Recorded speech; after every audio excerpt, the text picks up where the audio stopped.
Constitution 42nd Amendment on the basis of the same and subsequent judgment in Vaman Rao, Sanjeev Coke Manufacturing Company, it was argued that it was obvious position in law that 31C, as it stood after the judgment in Keshwanand Bharti, would remain in force. In essence, the argument of the petitioner at the said time was that the doctrine of revival, as it applies to ordinary statute, would not apply in India to constitutional amendment, as their subsequent declaration as unconstitutional on the touchstone of basic structure of the constitution, etc. Lord, please come to para 5.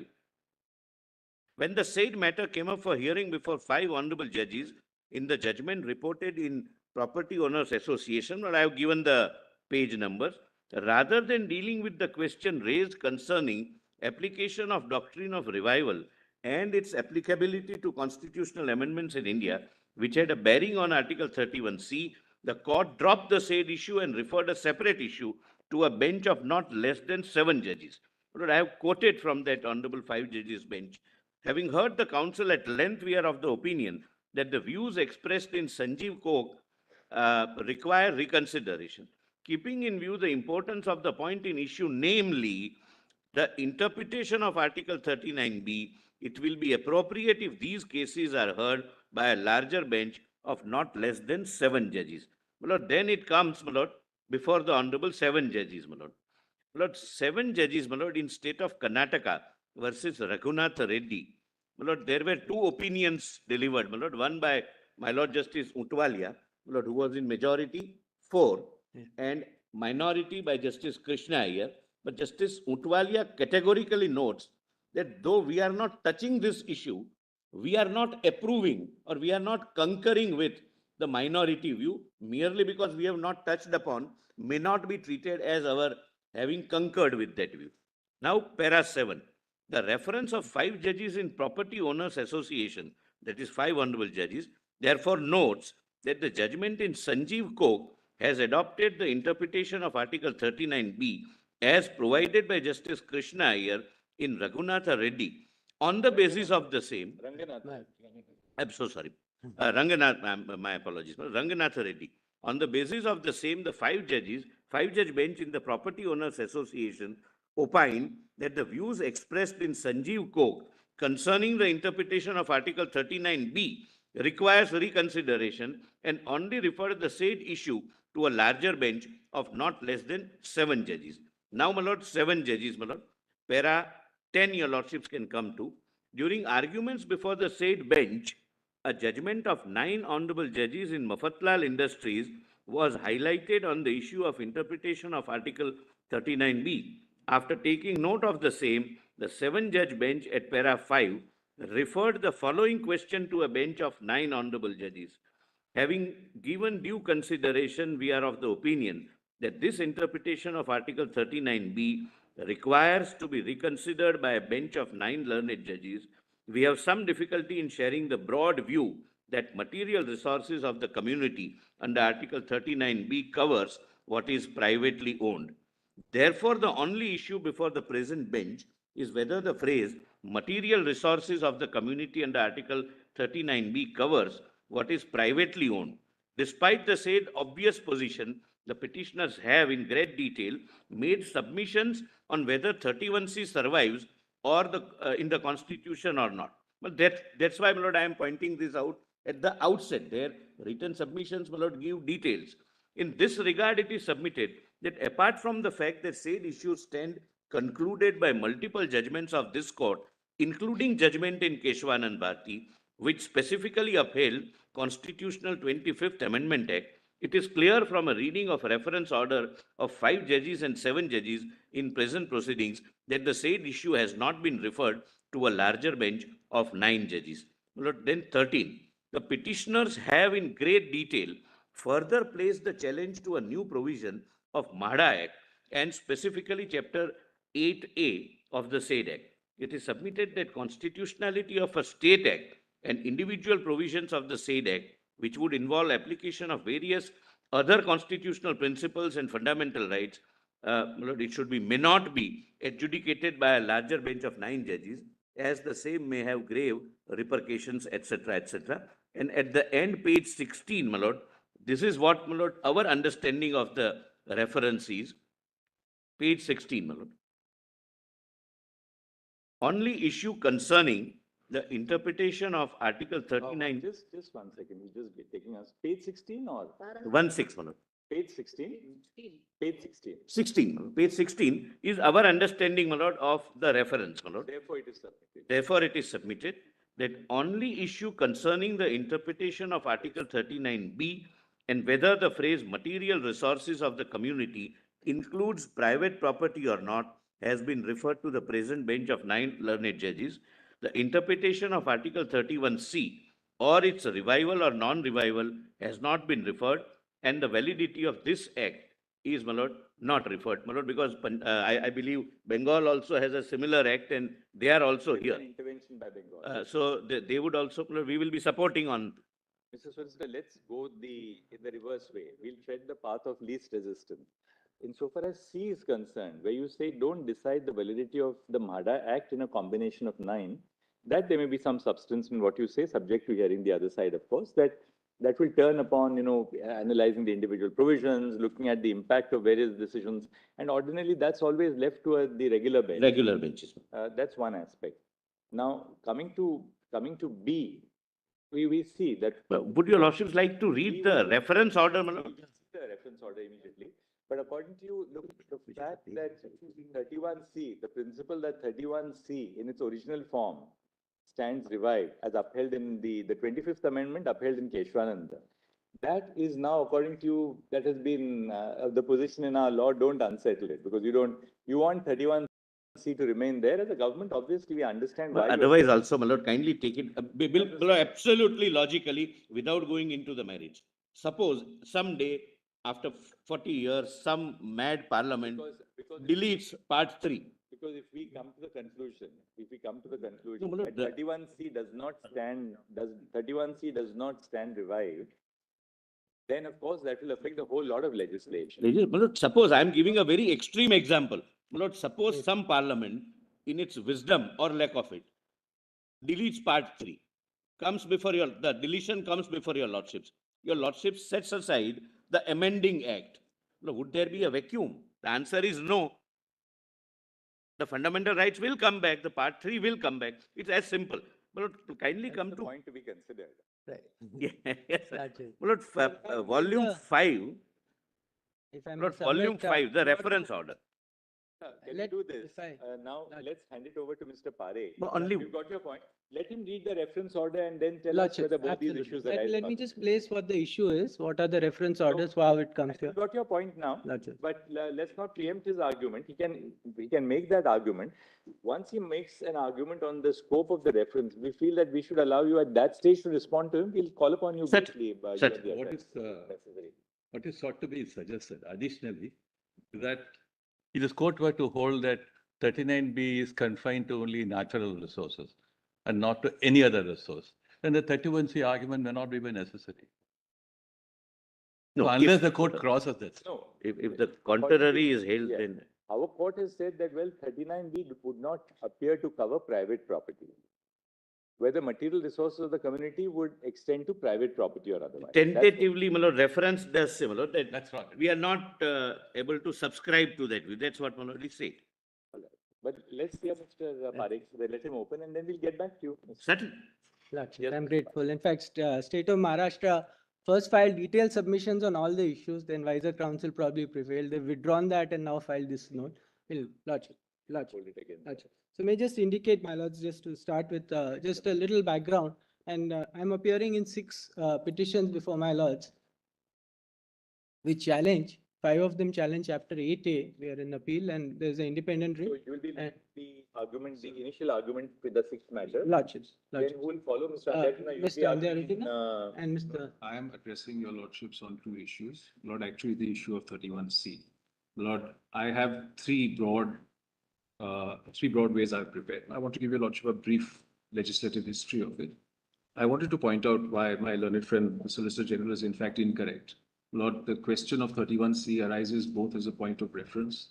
It arises out of the Coelho case, which is expressly referred to your It lordship. arises out of? Coelho case. Coelho. Coelho.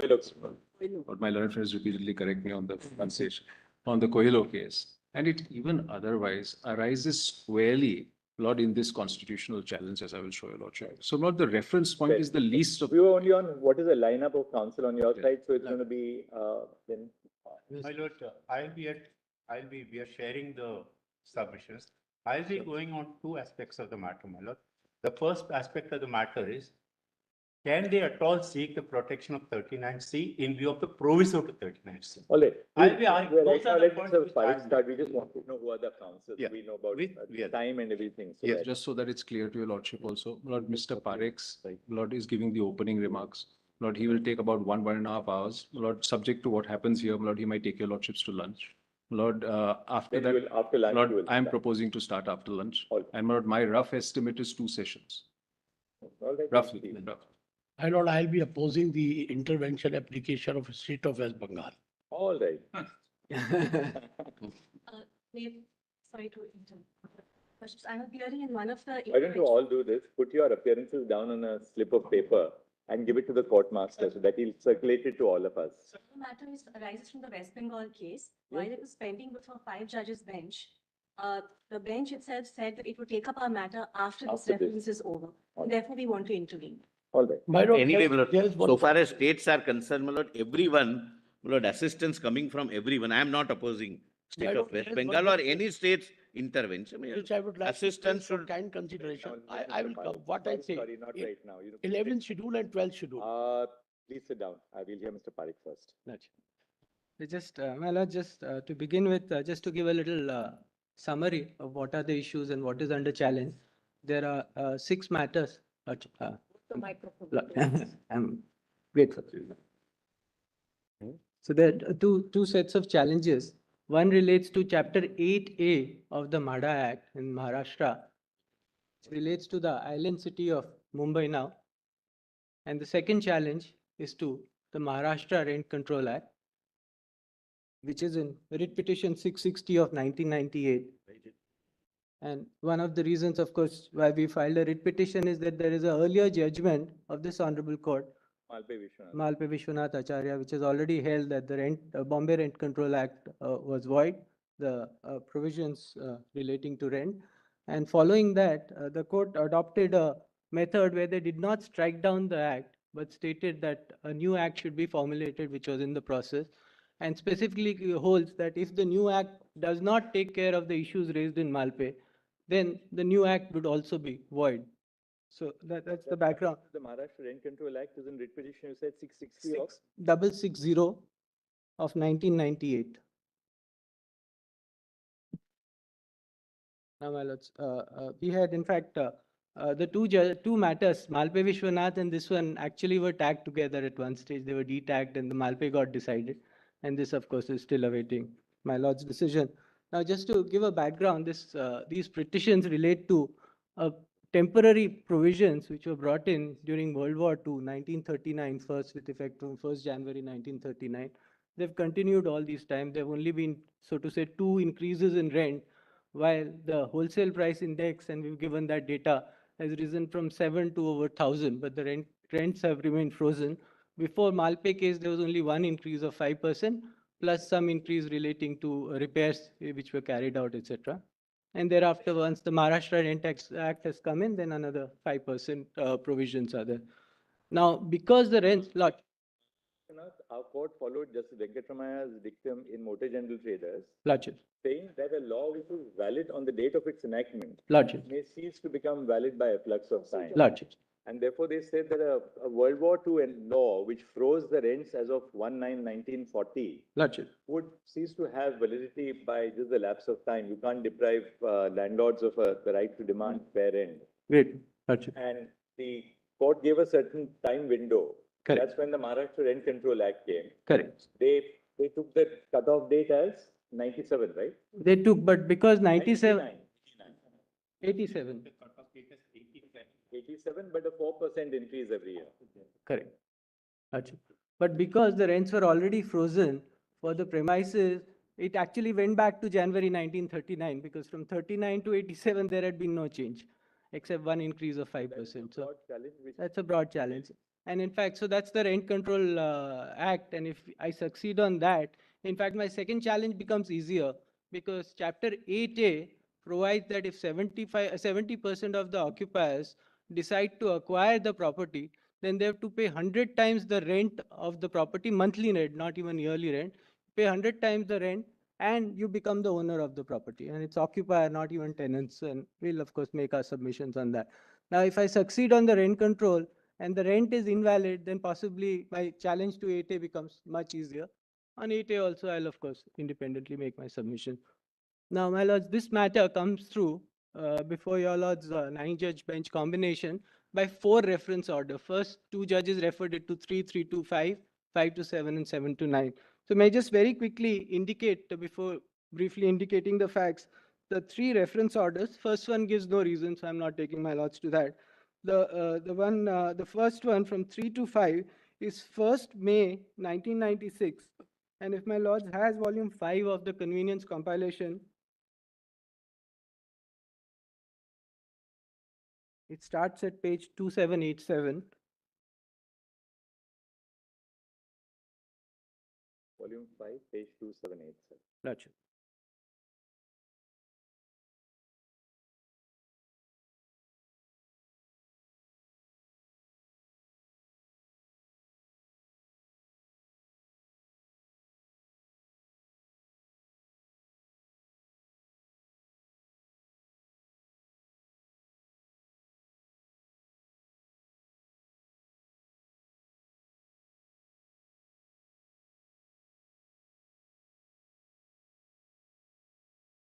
(1996). 4 SCC, page 49. So the volume 5, page 2787. Gotcha.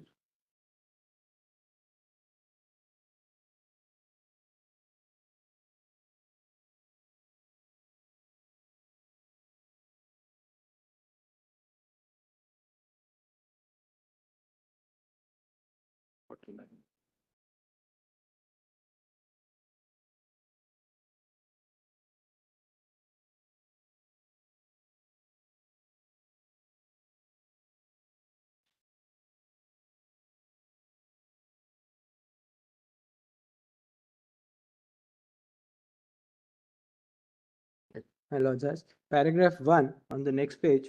One of the main questions for decision in these matters pertains to the constitutional validity of Chapter 8A inserted in 1986 in Maharashtra Housing Area Development Act. We all call it MADA, my lords. Hereafter referred to as MADA Act, providing for acquisition of certain properties on payment of 100 times the monthly rent for the premises. These properties are mainly buildings which were first let out prior to the year 1940 on monthly rent, which the owner claimed is a measly amount of current value of property in Bombay and the present value of the rupee. Section 1A was inserted in the MADA Act in 86, and it contains a declaration that this act is for giving effect to the policy of the state towards securing principles specified in Clause B of Article 39 of the Constitution of India. Article 31C of the Constitution is therefore retracted for excluding the attack to the validity of the enactment on the ground of Article 14 or 19 of the Constitution. My lord, if I may just give a few comments while reading this. 21 is not protected under this. Similarly, 300A is also not protected. So we will be making submissions on that. And also 31C, my lords, now in Kesare matter is laid down that the reasons must be given to the president, because that presidential approval is required for 2 reasons. One is because there's a conflict between a central law and the state law. In fact, 3 laws in this case, including Transfer of Property Act. So you must indicate to the president why you are seeking consent. And if that indication is not there, that presidential consent is not valid, in this case, no material has been produced, and we'll be making that point. My lords. Para 2. In order to circumvent the effect of Article 31C of the Constitution, Nariman, the learned counsel for the petitioner, contended inter alia that 31C does not survive because of the events subsequent to the decision in Keshwananda Bharti. Shri Desai, the learned counsel for the respondent, replied to those arguments by contending that 31C as originally enacted minus the latter part, which was declared to be unconstitutional in Keshwananda Bharti as it upheld in Minerva Mills, excluded any attack on the constitutional validity of the enactment. Both the learned counsel had submitted synopsis of their rival contention in the form of written submission. A brief history of Article 31C would help to appreciate the rival contentions. Article 31C, as originally enacted, was inserted in the Constitution with effect from 20th April to 1972 by Section 3 of the Constitution, 25th Amendment Act 1971. The constitutional validity of Article 31C was examined in Keshwananda Bharti, which was decided on 24/4/1973. At page 1001 of SCR, the conclusion of the majority opinion are summarized, wherein conclusion number 5 is the second part of Article 31C, namely, and no law containing a declaration that it is for giving effect to such policy shall be called in question in any court on the ground that it does not give effect to such policy was declared to be invalid, while the rest of Article 31C was upheld as valid. Thereafter, with effect from 3/1/1977 by the Constitution 42nd Amendment Act, Section 4, the word the principle specified in clause B and C of 39, the words all or any of the principle laid down in Article 4 were substituted. Then on 15/5/1978 was introduced in Parliament, wherein clause 8 was to amend Article 31C to restore it to the position prior to the amendment by the Constitution 42nd Amendment, in the form as it stood as a result of the decision in Keshwananda Bharti. However, clause 8 of the bill was dropped after debate in Parliament, and this attempt of the Parliament was abortive. Then came the decision in Minerva Mills. The operative part of the order in Minerva Mills was pronounced on 9/5/1980, and the reason for the same were pronounced on 31/7/80, the basis of which decision in respect of 31C was rendered in Minerva Mills as is indicated in para 24. The next question which we have to consider is whether the amendment made by section 4 of 42, amendment to Article 37(1) of the Constitution, is valid. Mr. Palkiwala did not challenge the validity of the unamended Article 31C, and indeed that could not be done. The amended Article 31C forms the subject matter of a separate proceeding, and we have indicated therein that it is constitutionally valid to the extent it was upheld in Keshwananda Bharti. In Minerva Mills, Section 4 of the Constitution 42nd Amendment Act was held to be invalid, and decision was rendered on the basis that 31C continued in the form in which it existed as a result of the decision of Keshwananda Bharti. The next decision in Vaman Rao, wherein the operative order was pronounced on 9/5/1980, and the reasons were pronounced on 13 November 80. These are reported in 1980 so and so. In Vaman Rao, also Minerva Mills, it was assumed that 31C as it stood prior to its amendment by the Constitution 42nd Amendment as a result of the decision in Keshwananda Bharti stood revived. The decision in Sanjeev Cook, versus Bharat Cooking Coal. Even though in Sanjeev Coke there is criticism of the majority opinion in Minerva Mills, an expression of broad agreement with the view of Bhagwati J as he then was, in that decision, the judgment proceeds on the basis that 31C stood revived. If I may turn to the next paragraph and come to just the last 2-3 lines, if my lords permit, or should let me just read the whole paragraph. One of the submission of Sri Nariman is that the doctrine of revival, as it applies to ordinary statute, has not been applied in India to constitutional amendments. On this basis, he contended that clause 8 of the bill, 88 of 78, which was to revive 31C as it stood as a result of Keshwananda Bharti, having been dropped in Parliament, 31C as it stood as a result of Keshwananda Bharti, did not stand revived when the amendment was made to the Constitution 42nd Amendment 1976, with effect from 3rd January 77, was later struck down. He contended that the decision in Minerva Mills proceeded on the basis of a concession made by Mr. Palkiwala, and on an assumption that 31C as it survived as a result of Keshwananda Bharti stood revived after subsequent events. He submitted that that is not the decision in Minerva Mills, since the question neither arose nor was it the decision therein, and decision in Vaman Rao and Sanjeev Coke also proceeded on the same basis. He contended that 31C does not therefore survive in the Constitution, and benefit thereof is not available to exclude the attack to the validity of MADA Act on the ground of 14 and 19 of the Constitution. Several other arguments were advanced by Sri Nariman related to his contention. Mr. Nariman also referred to the word Constitution shall stand amended in accordance with terms of the Bill 368(2) to support this contention. Sri Nariman also contended with reference to certain decision that such a question relating to a provision in the Constitution cannot be bypassed on the principle of stare decisis. Shri Ashok Desai, on the other hand, contended that the matter stand concluded by the decisions of Minerva Mills, Vaman Rao, and Sanjeev Coke, wherein the revival of 31C as it stood as a result of Keshwananda Bharti was not even disputed, because that is obvious position in law. He also contended that there is nothing in 368(2) to support the contention of Shri Nariman. Shri Desai also submitted that it is too late to consider this question when this is how 31C has been understood for years. The details of the arguments of both learned counsels in the form of synopses of written submissions are on record. The question is whether these points which have been raised by Shri Nariman should be considered and decided by a larger bench of at least 5 judges. Shri Desai submitted that since these contentions have no substance merely because related to interpretation of certain provisions of the Constitution, is no ground to require hearing of the matter by a bench not less than 5 judges. Having heard learned counsels for some time, we have formed the opinion that it would be more appropriate for a bench of not less than 5 judges to consider and decide these questions for an authoritative pronouncement on the same. The decision in Mirava Mills, Vaman Rao and Sanjeev Kok are all by a bench of 5 judges.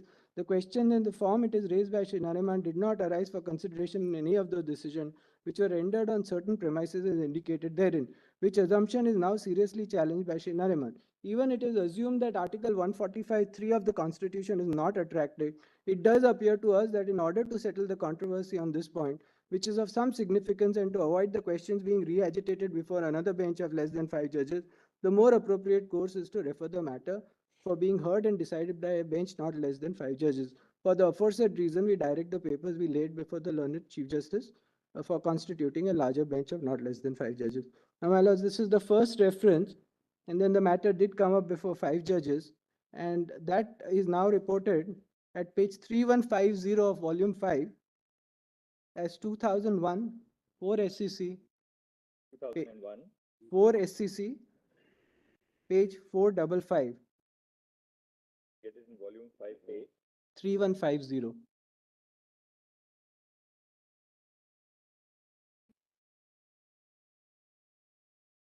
Again, a short order of 2 pages. I can just quickly read them.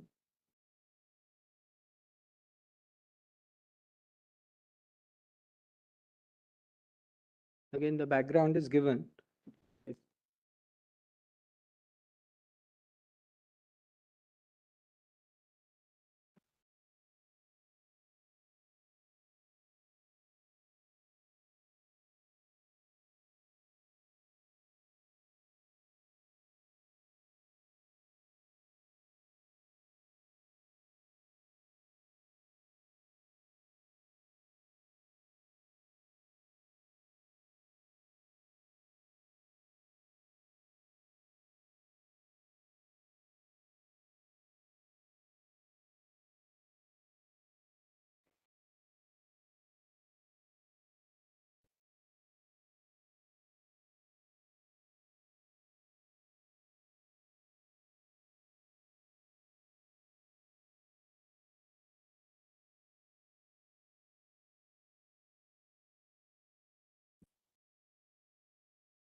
Lodge.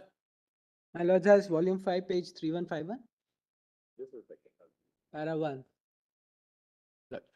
3151, right? Lodge. got it. Starts at 3150 at 3151.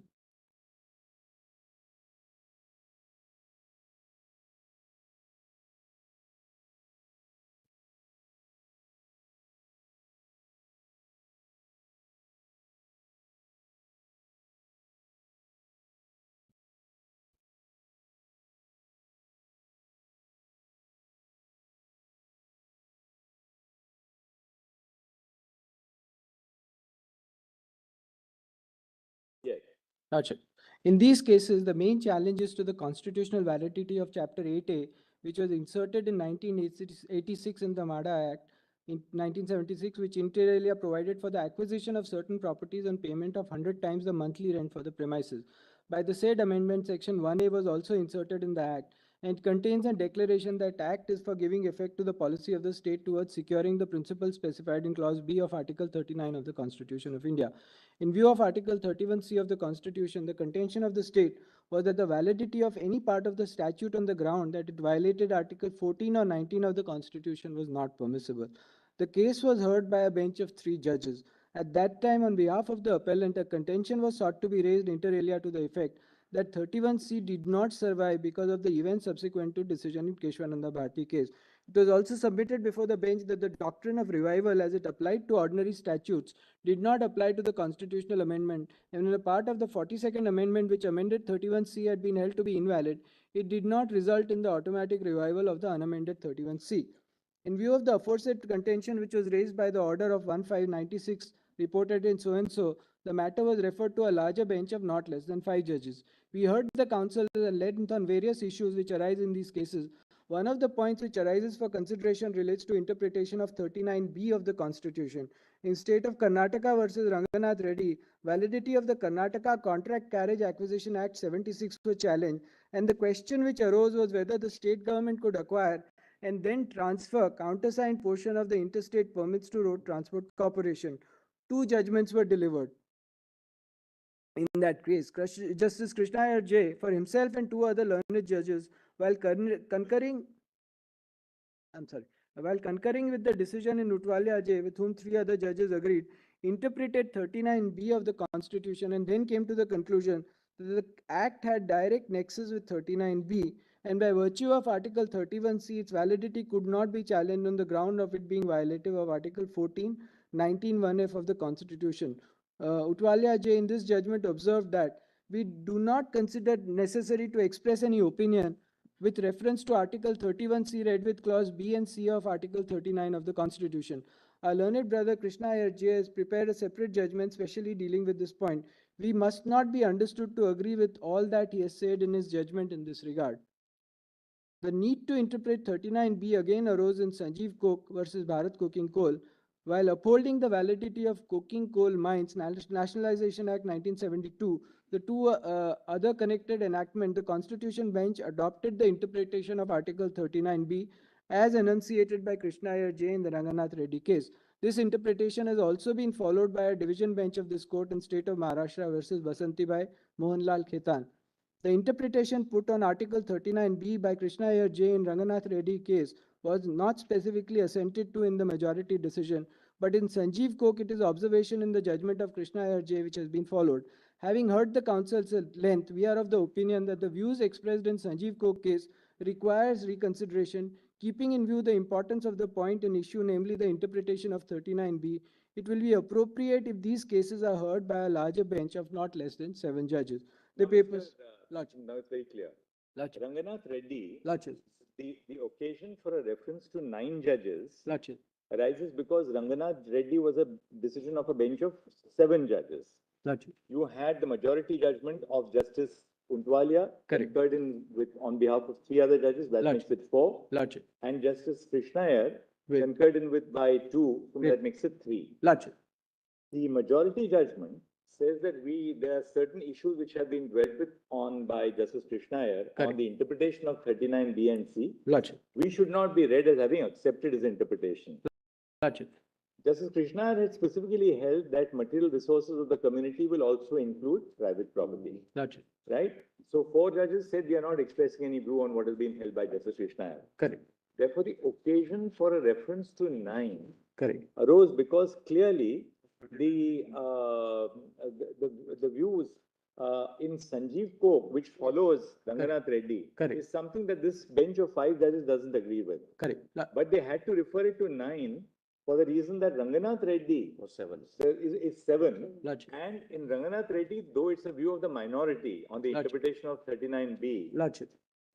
that is something that has been followed in Sanjeev Coke. So Absolutely. if you look at this now, it's very Correct. clear Lordship. that the ambit of the reference to 9 judges is squarely only on the content of 39B. Lordship. So, Lordship is 31C. right, but there is something more that happens which I'll just indicate. Whether 31C continues to subsist or not, Lordship. or whether it has been revived, is not Lordship. something which has been referred to us at all. Lordship, I'll indicate there is one more reference order, and I'll just indicate it also refers to IR Coelho, which was then pending before 9 Let's judges. see that. I'll just indicate, my lord. So my lords may have the final. So this one is laid before 7 judges.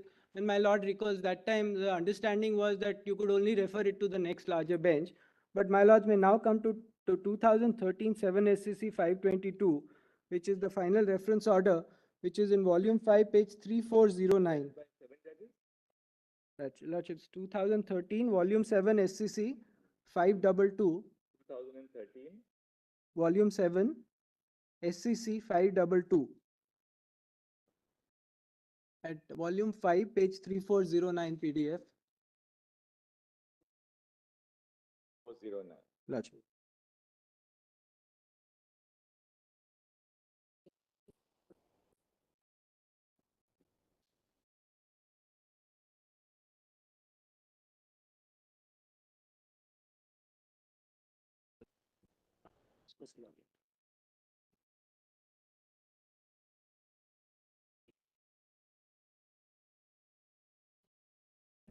My lord.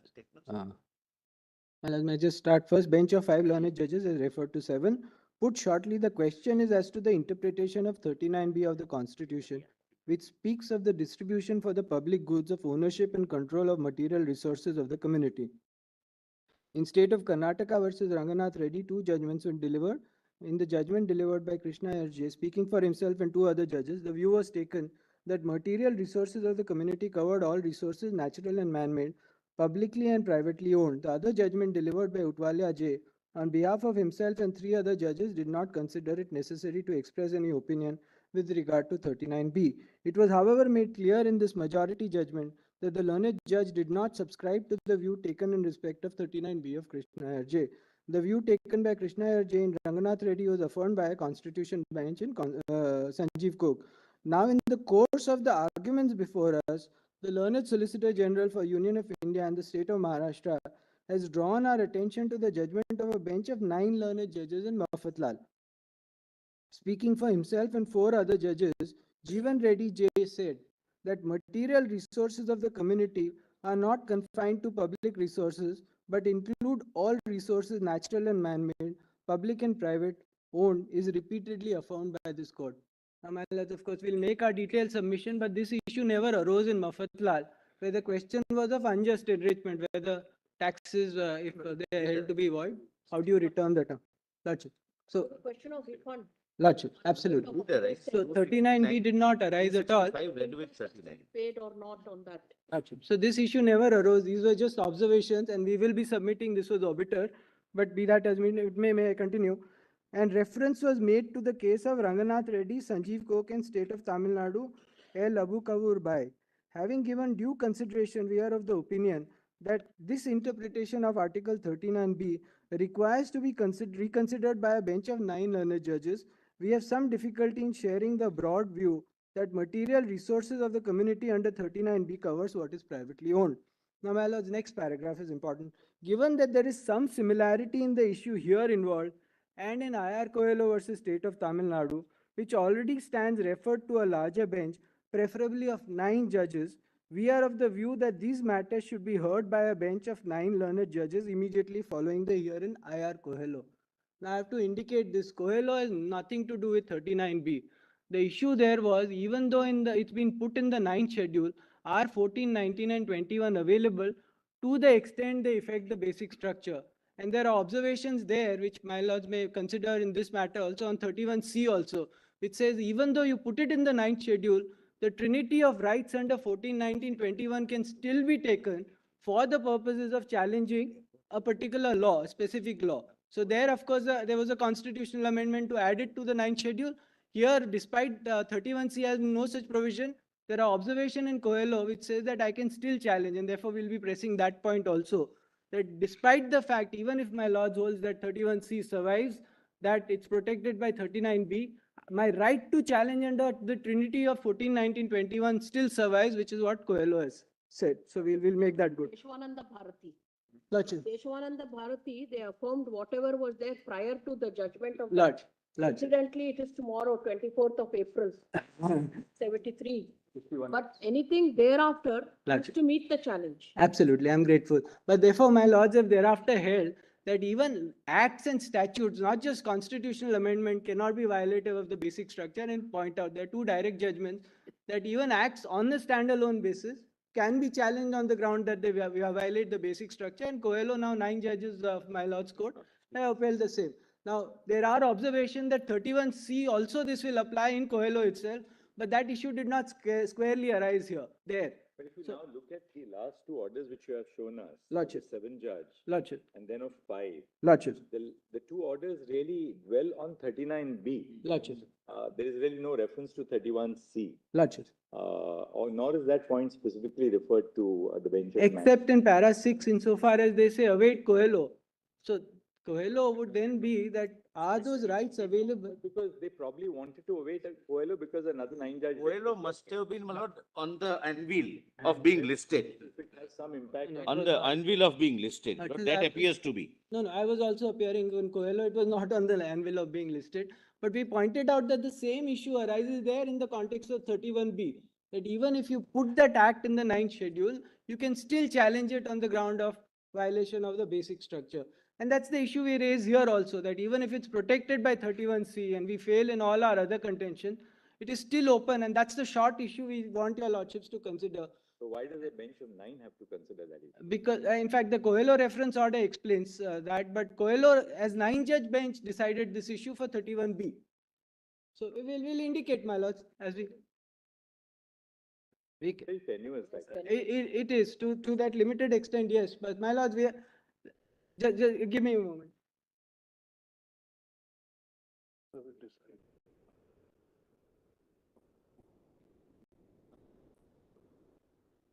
Correct. I mean, that is the point that I.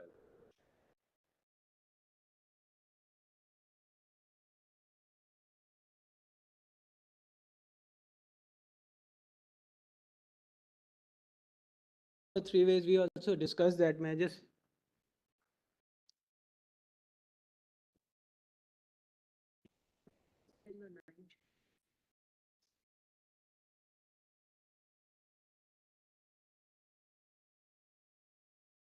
there are, so lordships, I'll just submit there are 2, 3 possibilities. I'm not.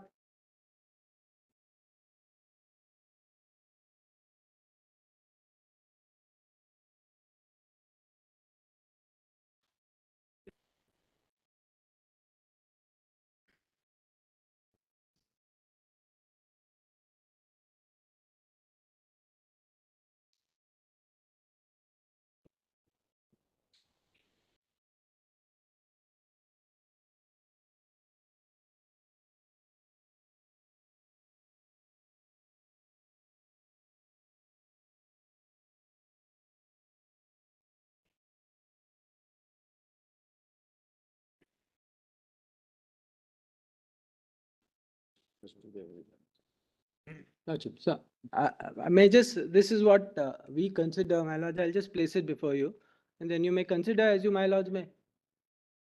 Which is the ambit of the reference. Lordships, I'll do that. But we thought there were three possibilities that arise in this case. Yes. The 2 judgments, Sanjeev Kok and Abu Kaur Bai, are 5 judges. Ranganath is 7 judges. But Minerva, the Mafatlal judgment is 9 honorable judges. Now, if my lords either can hold that Mafatlal is obiter, then it's open to my lords to decide this issue. Otherwise, my lords may have to consider whether it has to go higher to a 11-judge bench. In case my lords is not in, doesn't hold that Mafatlal was arbiter and it's clearly arbiter, we'll try to make that good. In which case, it's open to my lords to decide this matter, is our first submission.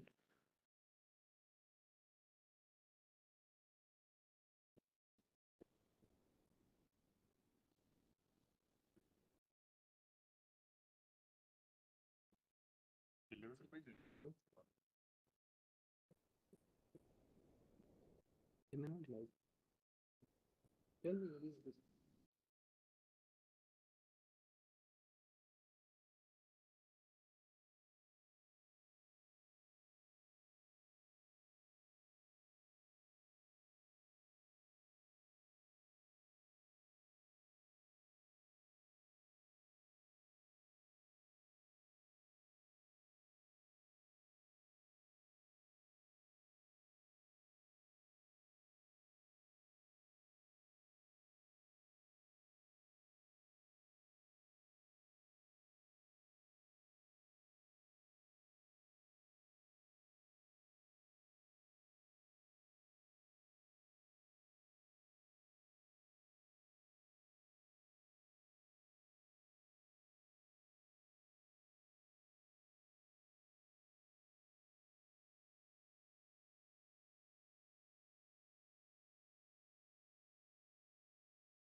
Lords will consider whether on Mafatlal issue, my lords wants to consider that and will make it good that those were arbiter observation. It had nothing to do with the issue at hand. Or it should go higher. That's one issue that my lords will decide. On 39 BNC, my lords, we are with my lords that if 39 BNC is decided, it can go back to 5 judges for consideration on 31C, whether it survives or not. But we would like to make our submissions on Coelho because Coelho specifically deals with the scope of challenge under 31B and C. Although 31B arose there, we do want to make our submission that the same principle will squarely apply for 31C. Because if it does, then my challenges under 14, 19, 21 are still available even for these laws, even if protected under 31C. You can also argue that before a We can. Lordships, we can. 3 judges or 5 judges. I will not disagree. My lords is right. So, but we like to place Coelho, and then my lords may take a view on my lords. So now, how do you want to begin? No, my lords. So we've drafted some propositions. I'll briefly indicate what all arises. Not all of this has to be decided by my lords, but we'll just place what we wish to argue.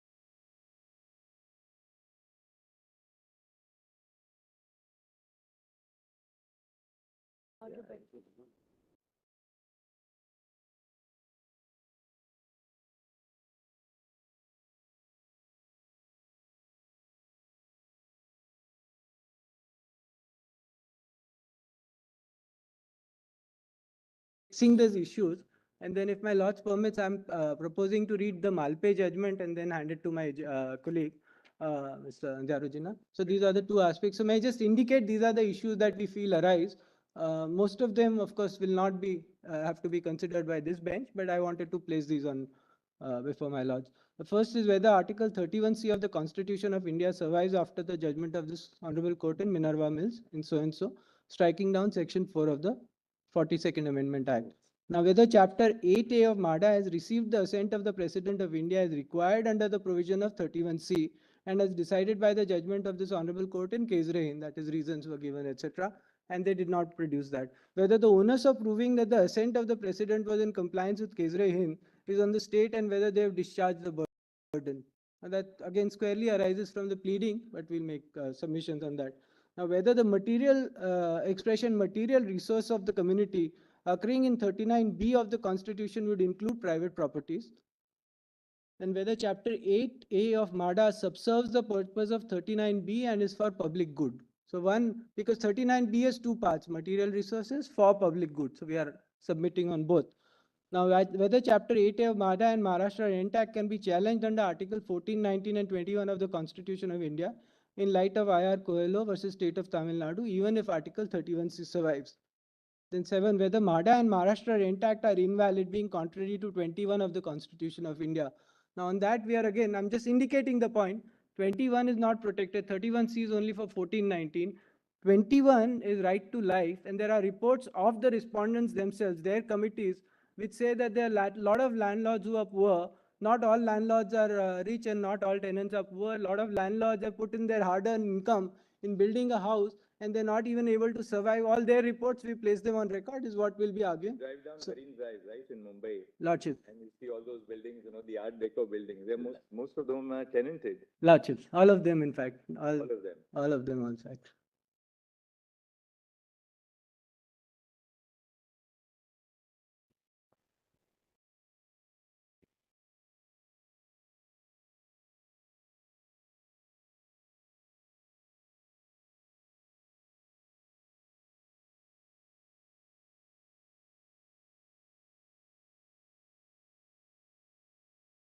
My lords, all.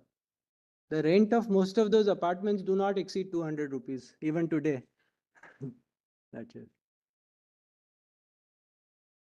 That's it. In fact, initially they were all under 80 rupees, the Act itself notes. And now they've gone up a little bit because of taxes, etc.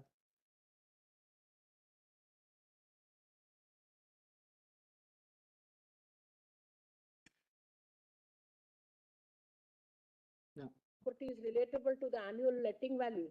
No. Some amount of compensation they allowed us, that's all, out of the taxes. But we are bearing the tax also, which they are not paying. The tenants are not even paying the tax that has gone up from time to time. And again, their report says that we are paying out of pocket. Most of us are in the negative. Issue 4, 15 and 16. Lordship. 4 you have said. Lordship. Whether the expression material resource of the community occurring in 39B Lordship. would include private property. Lordship. 15, whether the observations in para 86 of Mafatlal Right. is obiter dictum and not binding. Lordship. And 16, whether the judgment in Sanjeev Coke could have upheld the certain observations made in the concurring view, that is, you are referring to Ranganath Reddy, Lordship. about Article 39B of the Constitution, Lordship. with which the majority opinion expressly did not agree in state of Karnataka versus Ranganath Reddy. Lordship. Lordships, we have no difficulty, but we like to place Coelho judgment before my lords takes a final view. That's all I'm saying. What else, Mr. Lordship, may I just indicate what are the other issues very quickly? 8 and 9 relate to Article 300A. This is also a development after the last referent order. In clay tea plantation now, if you acquire property, it must be for public purposes, and the compensation cannot be illusory. So on this ground also we are submitting that we are entitled to succeed. So may I skip that. 11 is again the Coelho point that I can challenge under. Then 12, whether Maharashtra Rent Act is on the face of this Honorable Court judgment in Malviya Vishwanath void and is liable to be struck down. That's the argument that if the standard rent provisions go because of the prospective judgment, then MADA itself will go in as a consequence. Then whether Maharashtra Rent Act, that's the writ petition 660, again can go to a smaller bench. Whether Maharashtra Rent Act takes away the basis of Malpe Vishwanath Acharya. Then 14 is void, chapter 8A. Then my lords has already seen 15, 16. Then 17, whether chapter 8A of MADA can at all be treated as a law of public good or in the nature of land reform, or are per se illegal and violative of the basic structure of the Constitution of India as it purports to transfer property from one private person to another private person. Then whether there is any evidence to show that all landlords are wealthy and tenants are all poor. Then whether in view of report of 12th Law Commission finding that not all landlords, again it's a factual, whether the property is purchased through hard work of property owners and or their predecessors can be treated as estates like Jagirdari, Inamdari, Zamindari system which can be redistributed.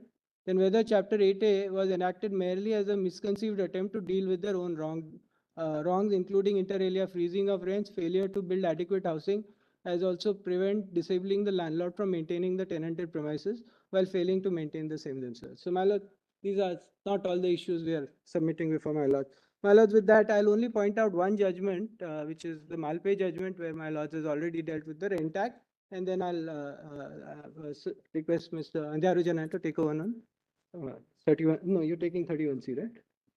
Sorry, Lordship. Now, my lords may just have You're arguing 39B though. Mr. Devarajan. Malpe judgment is only on Rent Act and its validity. Your lordship's not even, not concerned. I'll- Not be convenient if we begin with the argument on 39B. Lordship, at the we can first do. instance. Lordship, we can do that. Of course, we'll not prevent anyone to argue the other 31C No difficulty. argument also. No difficulty. Then would my lords want, I was only pointing out Malpe for a few facts. I can just point out those dates and then that's all I want to do. A few dates so that the rest of the submissions will make more sense in light of that. What's the relevance of Malpe? All right, what some dates No, you want to give us? just dates, a few dates I'll point out. Okay, just give us those dates. We just at least take them down so that we. Lordship, they're not more than 8-10 dates, so I'll just indicate.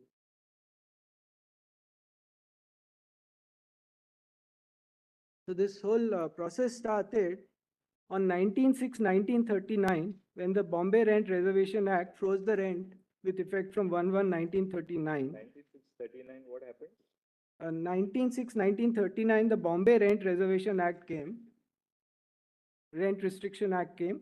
This is the first law which froze the rent as on 1/1/1939. Froze the rent as of 1st January 1939. then? Then there is the first Bombay Rent Act came on 12th May 1944, which is the full name is Bombay Rent, Hotel Rates and Lodging Houses Rates Control Act.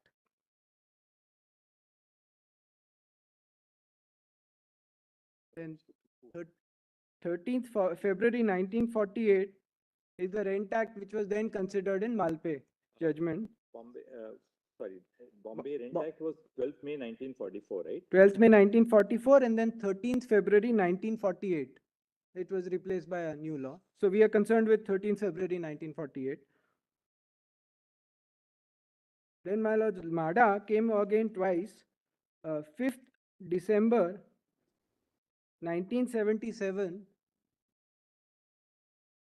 was the predecessor MADA Act. And then the one we are concerned with is 27th April 1986, which has Chapter 8A, which we are concerned with. Now, I'll only then give the date of the judgments.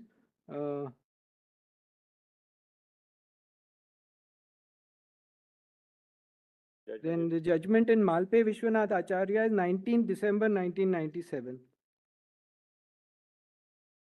And my lords, the last date is 1st April 1998 is the Maharashtra Rent Act. My lords, just, Judgment is on? Malpe is 19th December 1997. And 1st April 1998 is the Maharashtra Rent Act. Just to give the broad dates so that. Grateful, man. Thank you, Mr. Thank you. So, Parik, the last date, Maharashtra Rent Act is 1st April, 1st April 1998, with effect from 1st April 1998. In fact, after Malpe came, they came out with notification, extended it twice. We filed this writ petition, then they brought the Maharashtra Act, and then they amended the writ petition. So the 1988 judgment is with Effect. regard to which Rent Act of Maharashtra? Maharashtra Rent Act of 1948, right? 1948. 1948. Large. Take up. You mean Malpe? Is it? Malpe. Malpe is about Just the check it. 1940. 48. Large.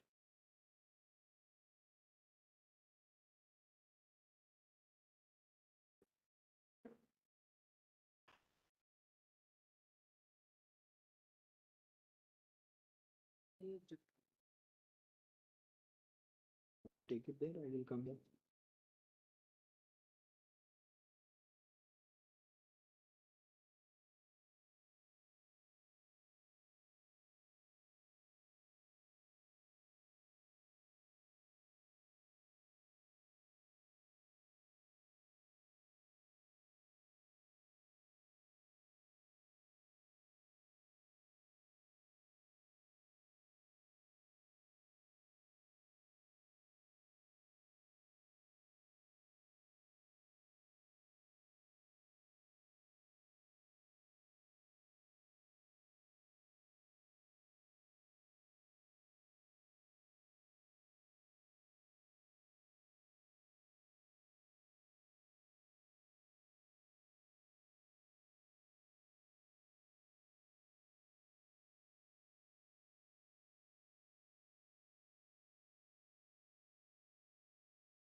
Bombay Rent Act is 47, not 47, 40. not 47, Lodge, This Bombay Rents and Hotel 1940. Lodging House Rates Control Act 47. Lodge.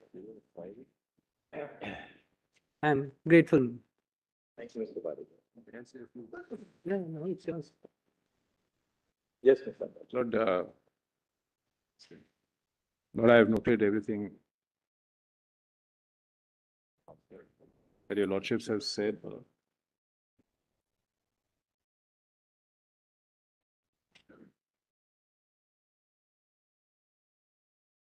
Lord, on 31C, my lord, I just wanted to say a few words with regard to Colio, if your lordships permit. Lord, before your lordships take a decision on the reference, my lord. Lord, of course, my lord, whether your lordships decide to hear it now or whether your lordships refer it down, Lord, it will then go to a constitution bench of 5 judges. Lord, is a matter for your lordships to entirely decide. Lord, your lordships have seen the reference, so Lord, I'm not going to read them again. And your lordships is of course right, is that the first reference from 3 to 5, Lord, notice the 31C issue, Lord, what I'm calling the dead letter issue about whether it has revived or whether it required validation.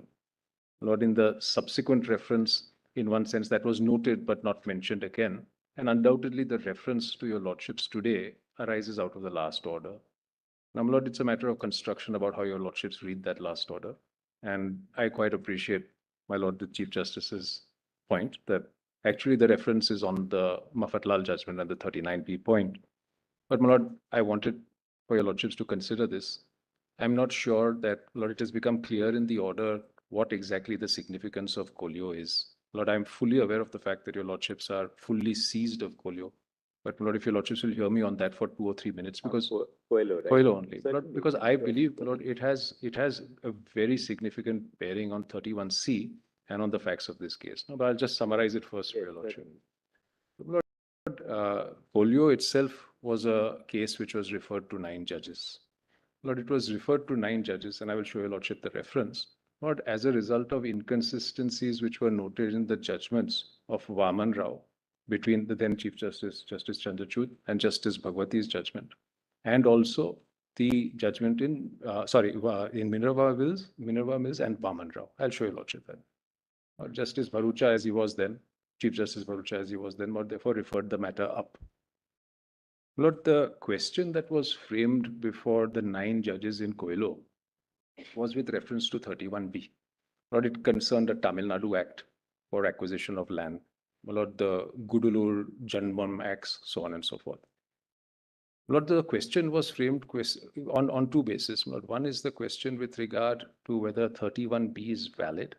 And the second was a question with regard to fundamental rights and with regard to the scope of fundamental rights, and in particular, Article 14, 19, and 21 of whether they are included in the basic structure.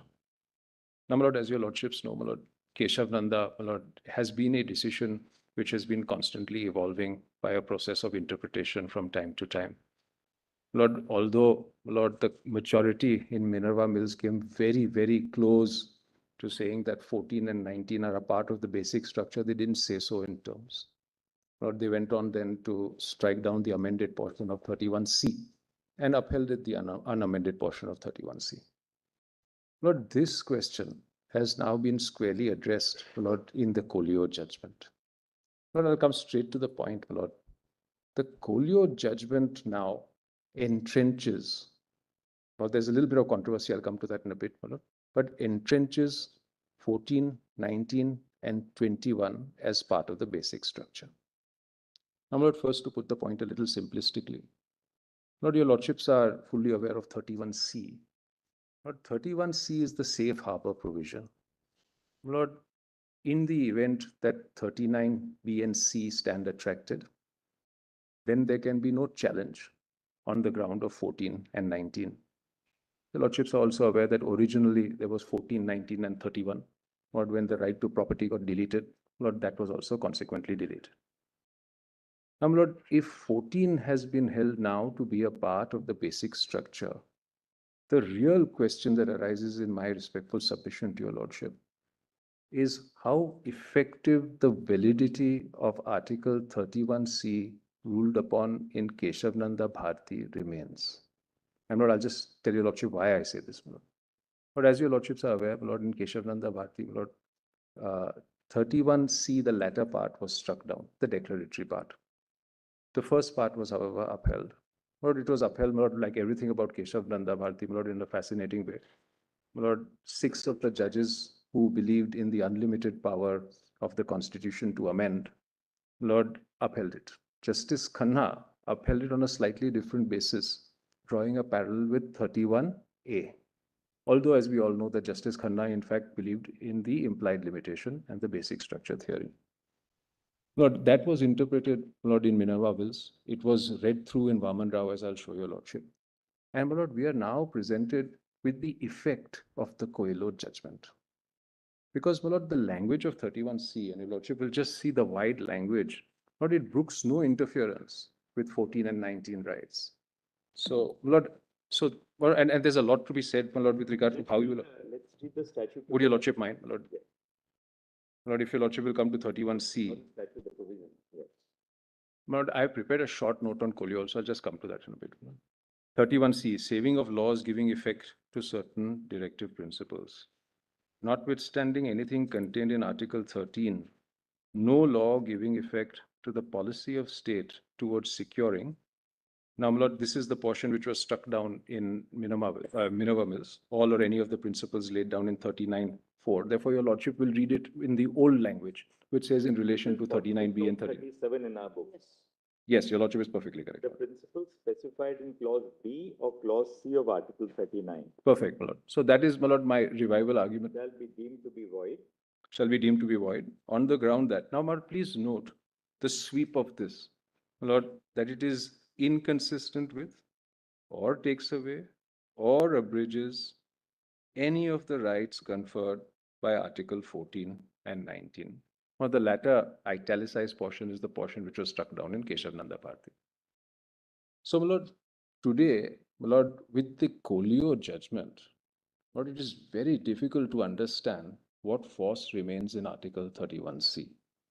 31C undoubtedly valid as rule. Then, Mr. Andharishna, if you argue that, you are virtually then asking for a reconsideration of the correctness of Keshwan. No, no, I'm conscious. Do that. No, I'm fully conscious of that. Lord, that's an outrageous argument, and my lord, so Lord, yes, my lord, the logical extension of the Kolio argument may take us to Keshav Nanda Bharti. That is true, but your lordships are presented with a 31C problem. I have some solutions to that, my lord. If the occasion arises, my lord, I will argue that. Kolio was essentially with 31.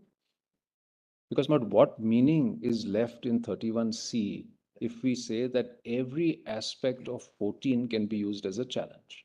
But we are a bench of 9.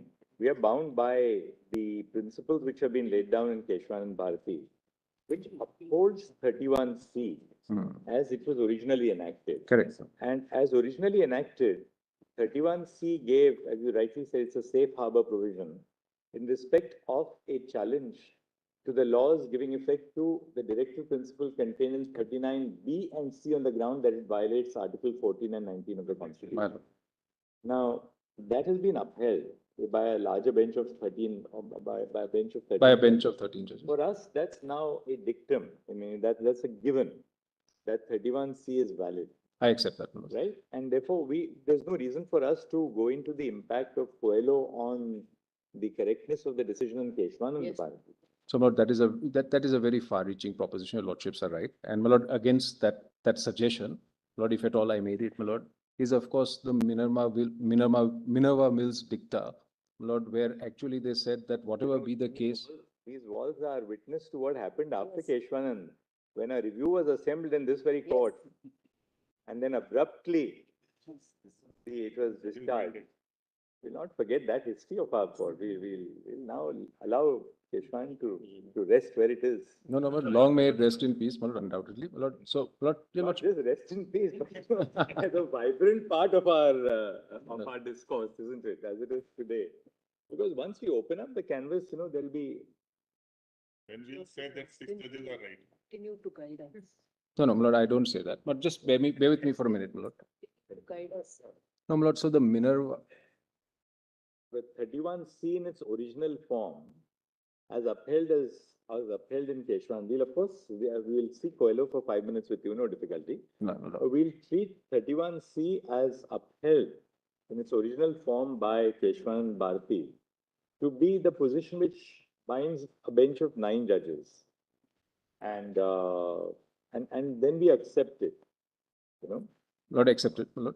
But may I just point out to your lordship, my lord, that Kolio presents a problem for your lordship, my lord, in this case, in this sense. Lord, what are we to do with Kolio if we accept the validity of Article 31C?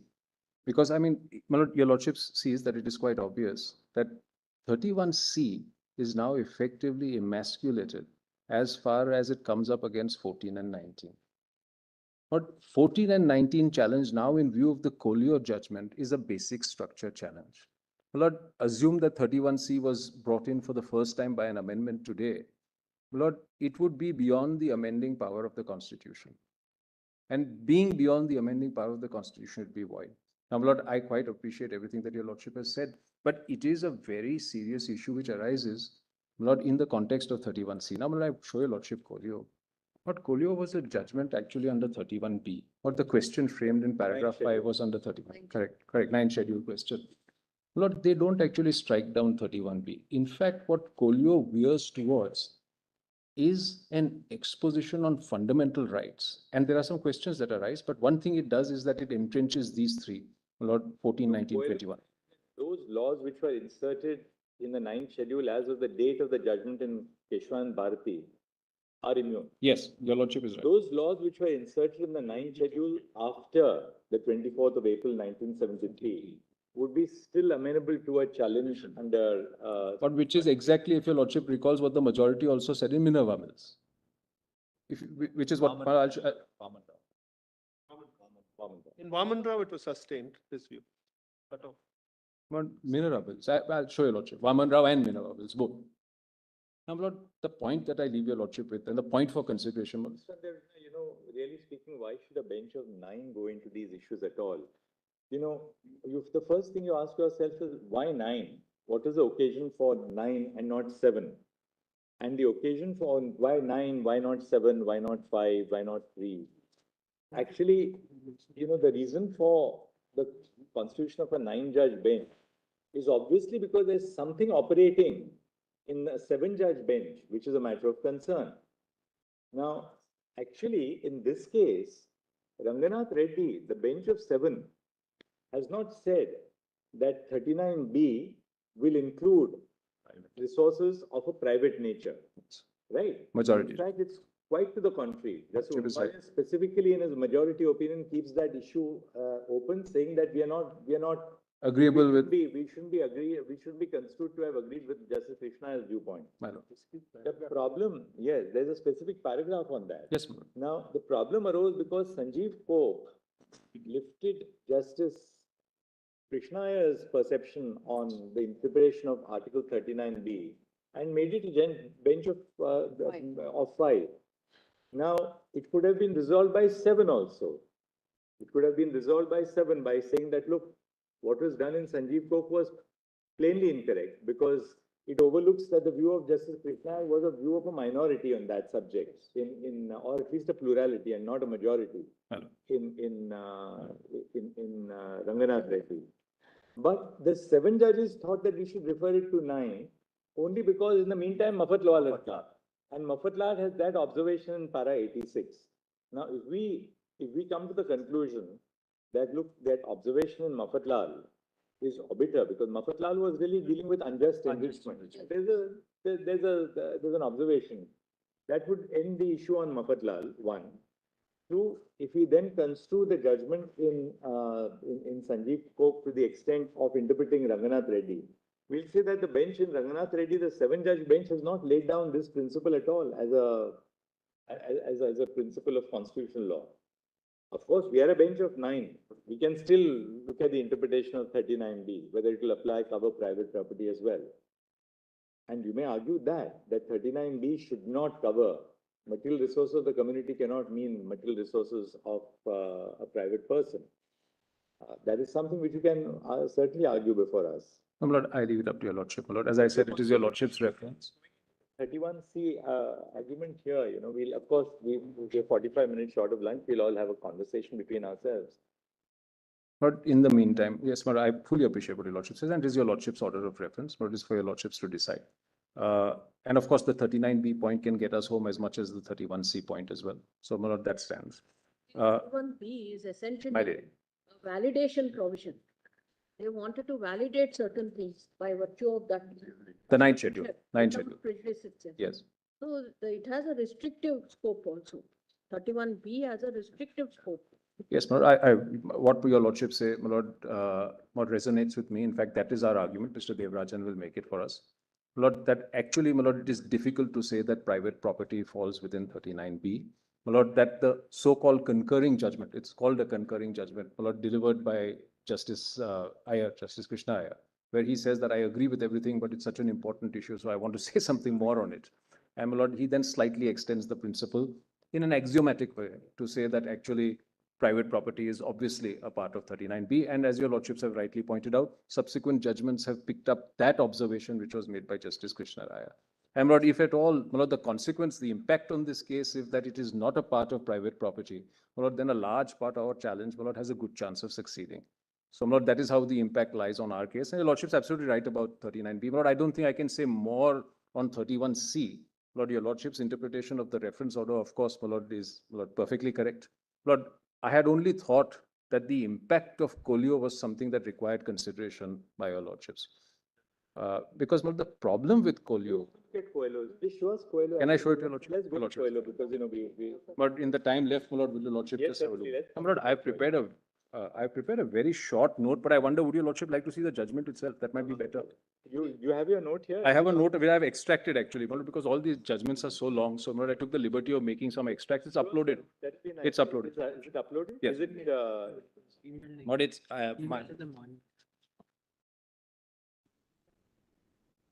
it's actually comprehensive in the sense that it, yes. So, my lord, if your lordship will, if, my lord, the court will kindly furnish your lordship, my lord, with an email sent by my learned friend, Mr. Parekh, my lord, at 9:56 this morning.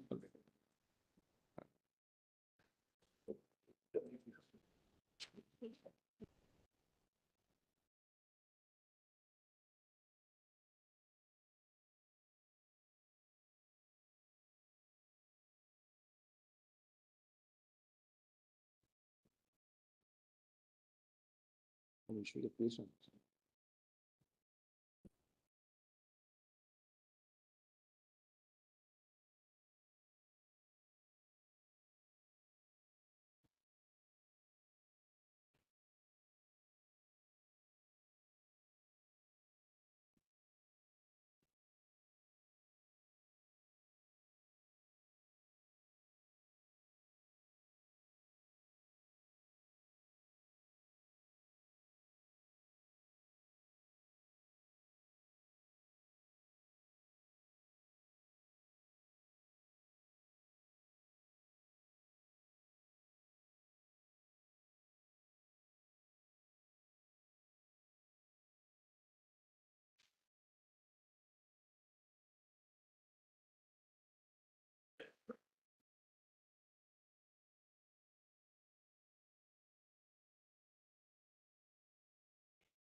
Article 39B in that dichotomy, that 39B can never include private property. That would be very artificial, because when it says material resources of the community is agnostic to title.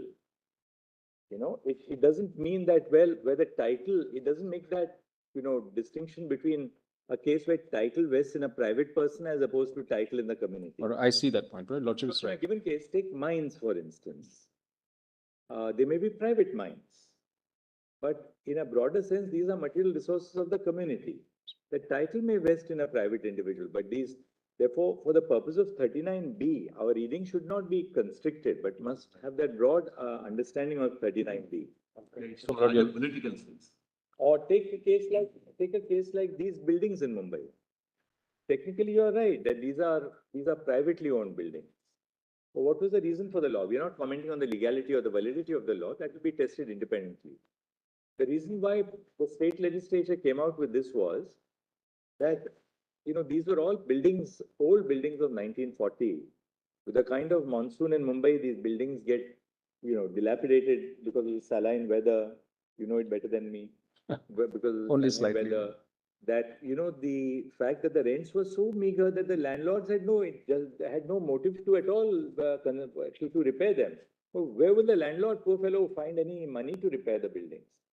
And the tenants were sitting tight that no one tenant would have the wherewithal to repair the whole building. So therefore, the legislature had to. So these are in a sense, what do you mean by material resources of the community? Material resources of the community would mean the resources in which the community has a vital interest. If a building falls, the community is directly affected because who dies when a building falls? The occupants die. Therefore, we must distance it from a title. Lord, there is no doubt that Common good. Lord, there is no doubt that it is not a question which is free from debate. Lord, and there is no doubt that these considerations have to be taken into account. Bit of 39B we have to answer as a bench. But that is a specific point raised. See, we were just discussing between ourselves. One way would be to say accepting what the reference order says. That look, Ranganath Reddy didn't decide this issue. Sanjeev Coke was wrong in picking up on the judgment of the minority and then treating it as a bench of As a majority. principle. Yes. And applying it in Sanjeev Coke. But assuming we do that, then what? The point still survives. And I think with this issue, we should resolve. No, your for lordship ourselves. has to grapple with the issue That substantively. that 39B, the ambit of 39B is something which we should decide. That is the scope of the reference, in fact. 39C. C is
The way we take it that Mr. Devarajan would be arguing that 39B cannot include private property at all.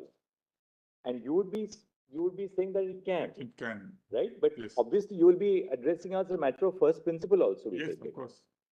You're not going to only rest it on Sanjeev Coke because you will. No. On first principles also. Lordship may decide the ambit Because of. we have to decide it. That We are lordship a may- bench of Yes. 9. We are not bound by any of So these. that's the reference your lordship has to decide.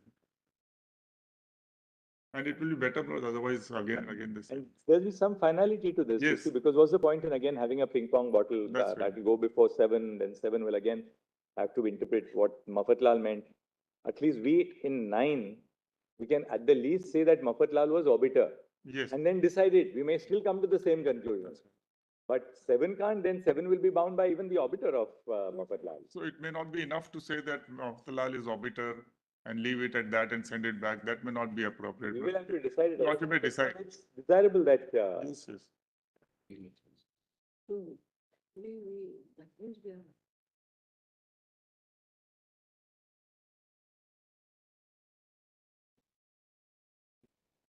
Yes. I thought we laid the cards very bare that, ultimately, let's not again revisit the correctness of the constitutional validity of 31C on the basis that Coelho would have some bearing on the correctness of what, because Coelho was doing it in 31 in the context of 31B. Coelho was bound by Keshwan Bharati. No, my lord, I've consulted my colleagues also. And my lord, we have no objection either way. We are happy either way. If your lordship was to hear us, we are happy.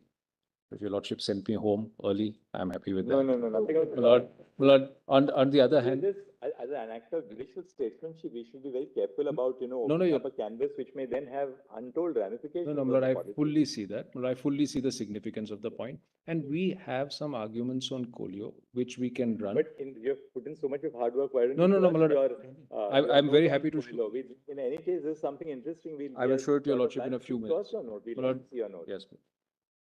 And my lord, just to step back from that. So, my lord, our position, my lord, You have three academically oriented members of the bar, the attorney himself, Mr. Dwivedi, in any case, Mr. The lighter side, I was telling them, all of us are material resource of the community. That's valuable. The only issue is not to be distributed on the private side. I think the compliment should be paid back to the bench, my lord. But But resources is the question. Home for dinner.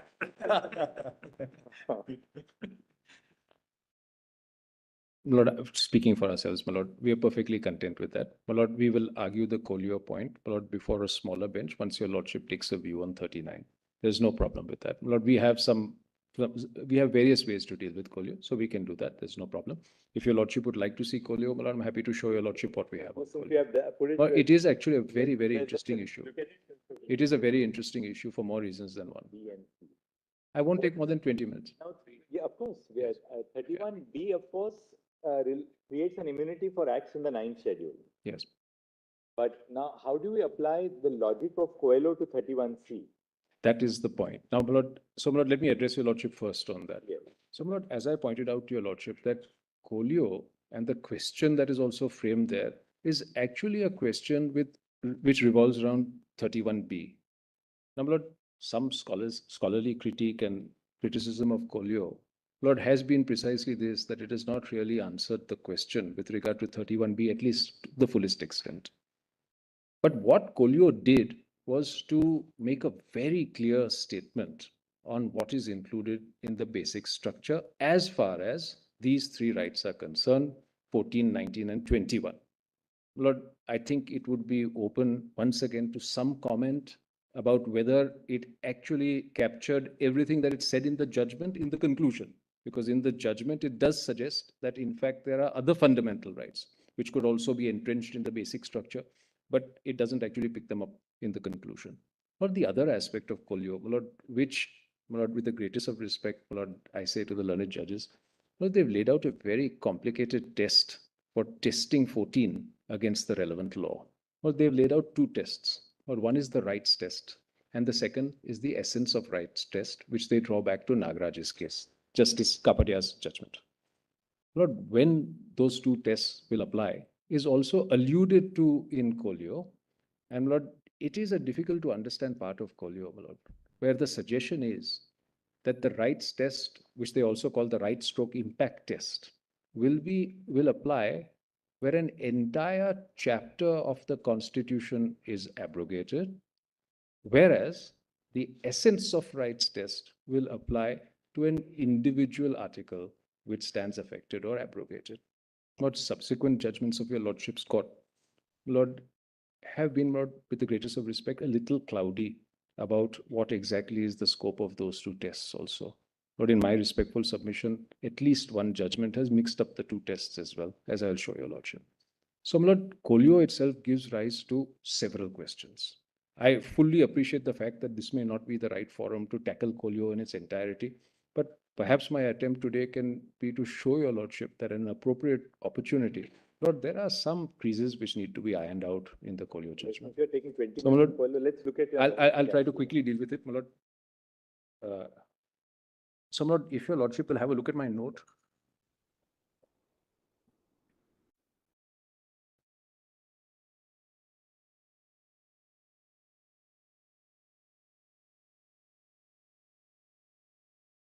On. Oh, yeah, it is. Yeah, it's it.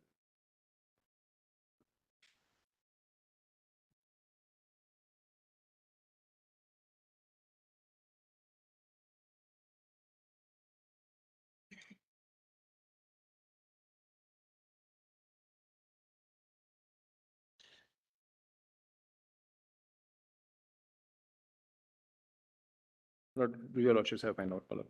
Lord, so if your lordship sees the index of my note, Lord, it is Roman 2.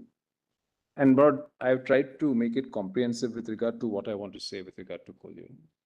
I just want to show your lordship after that, my lord, 1 or 2 paragraphs in Kolio, my lord, which are of particular significance, my lord.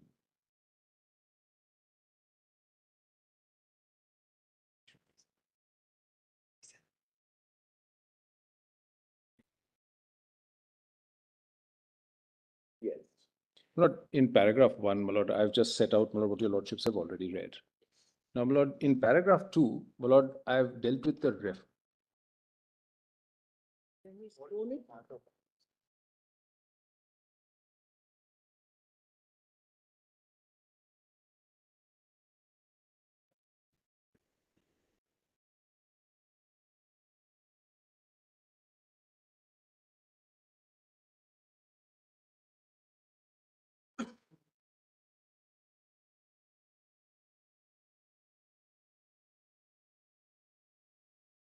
Yes, Mr. Paul. My lord, paragraph 2, my lord. So, my lord, first is the reference in Kolio. Why was it referred? The judgment in IR Kolio. Para 2, right? Yes, para 2, if your lordship's not mind. But it's at page 27, pagination, top 27. right-hand side.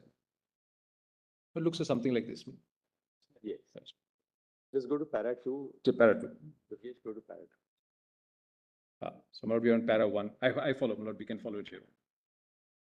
Please scroll down to paragraph. Yeah. My lord, the judgment in IR Kolio. Notice that there were apparent inconsistencies in the judgment in Vaman Rao and Union of India, in particular between the judgments of Chief Justice Chandrachud and Justice Bhagwati. See paragraph 3 of IR Kolio Supra.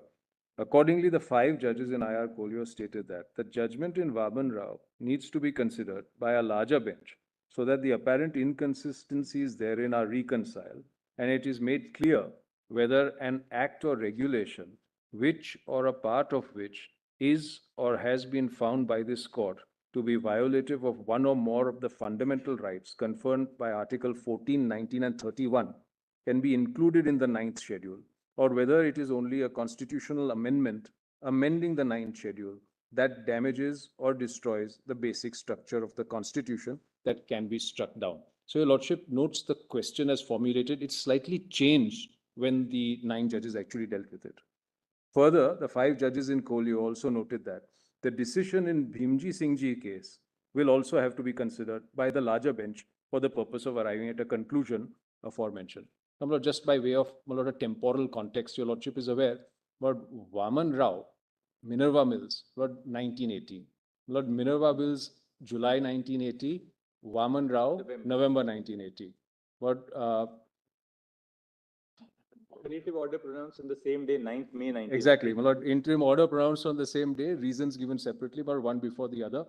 But unusual of great academic interest for various reasons, my lord.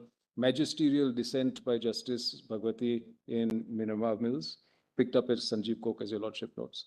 Lord Vaman Rao, my lord, deals with the unamended Article 31C, upholds it not because of Keshav Nanda Bharati, but on independent reasoning, which is in parity with upholding Article 31A on agrarian reforms.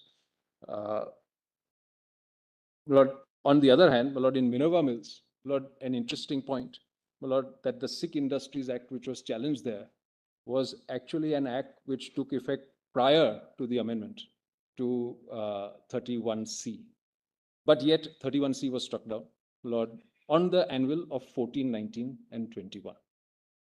And Lord, I think that is what is referred to broadly also in this. Now, my lord, the judgment in IR Kolio. And I've put here, my lord, actually, my lord, what the question was and the facts to allow us to actually understand what was decided. The matter was duly referred to a bench of 9 judges.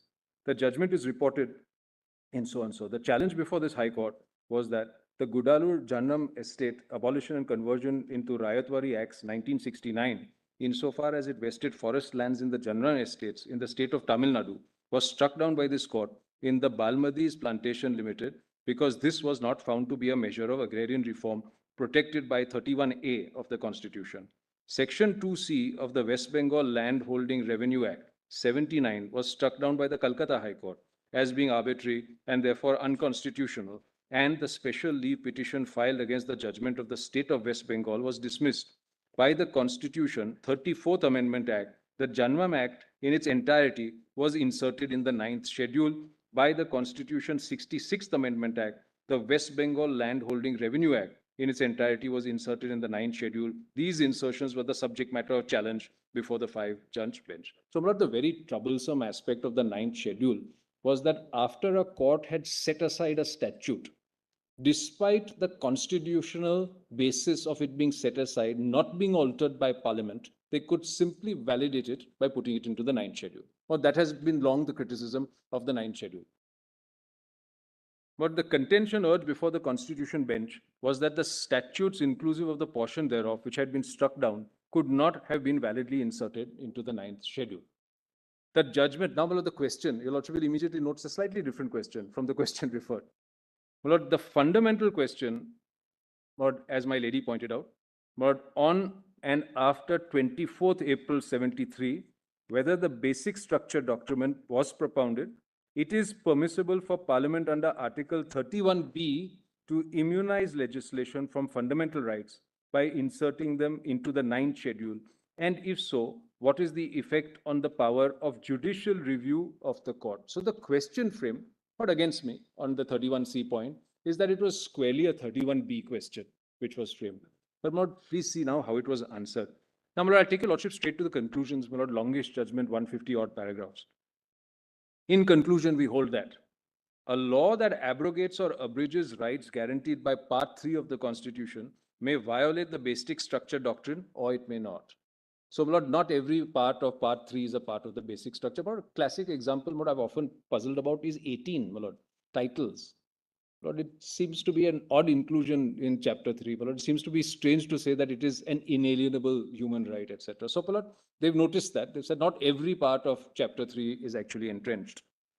If the former is the consequence of law, whether by amendment of any article of Part 3 or by an insertion in the 9th schedule, such law will have to be invalidated in the exercise of judicial review power of the court. The validity or invalidity would be tested on the principles laid down in this judgment. The majority judgment in Keshavananda Bharati, read with Indira Gandhi's case, requires the validity of each new constitutional amendment to be judged on its own merits. The actual effect and impact of the law on the rights guaranteed under Part 3 has to be taken into account for determining whether or not it destroys the basic structure. The impact test would determine the validity of the challenge. Now, the impact test is viewed what's called interchangeably the rights test or the impact test. But Roman 3, all amendments made to the Constitution after 24th April 73, the date of Keshavananda Bharati, by which the 9th schedule is amended by inclusion of various laws therein, shall have to be tested on the touchstone of basic and essential features of the Constitution, as reflected in Article 21, read with 14, 19, and the principles underlying them.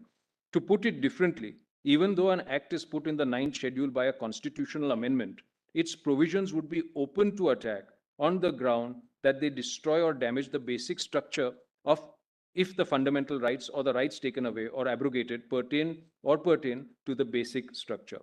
Justification for conferring protection, not blanket protection, on the laws included in the 9th schedule by constitutional amendment shall be a matter of constitutional adjudication by examining the nature and extent of infraction of a fundamental right by a statute sought to be constitutionally protected, and on the touchstone of basic structure doctrine as referred to in Article 21, read with 14 and 19, by application of the rights test. Now, here comes the second test, and the essence of right test, taking a synoptic view of articles in Part 3 as held in Indira Gandhi's case.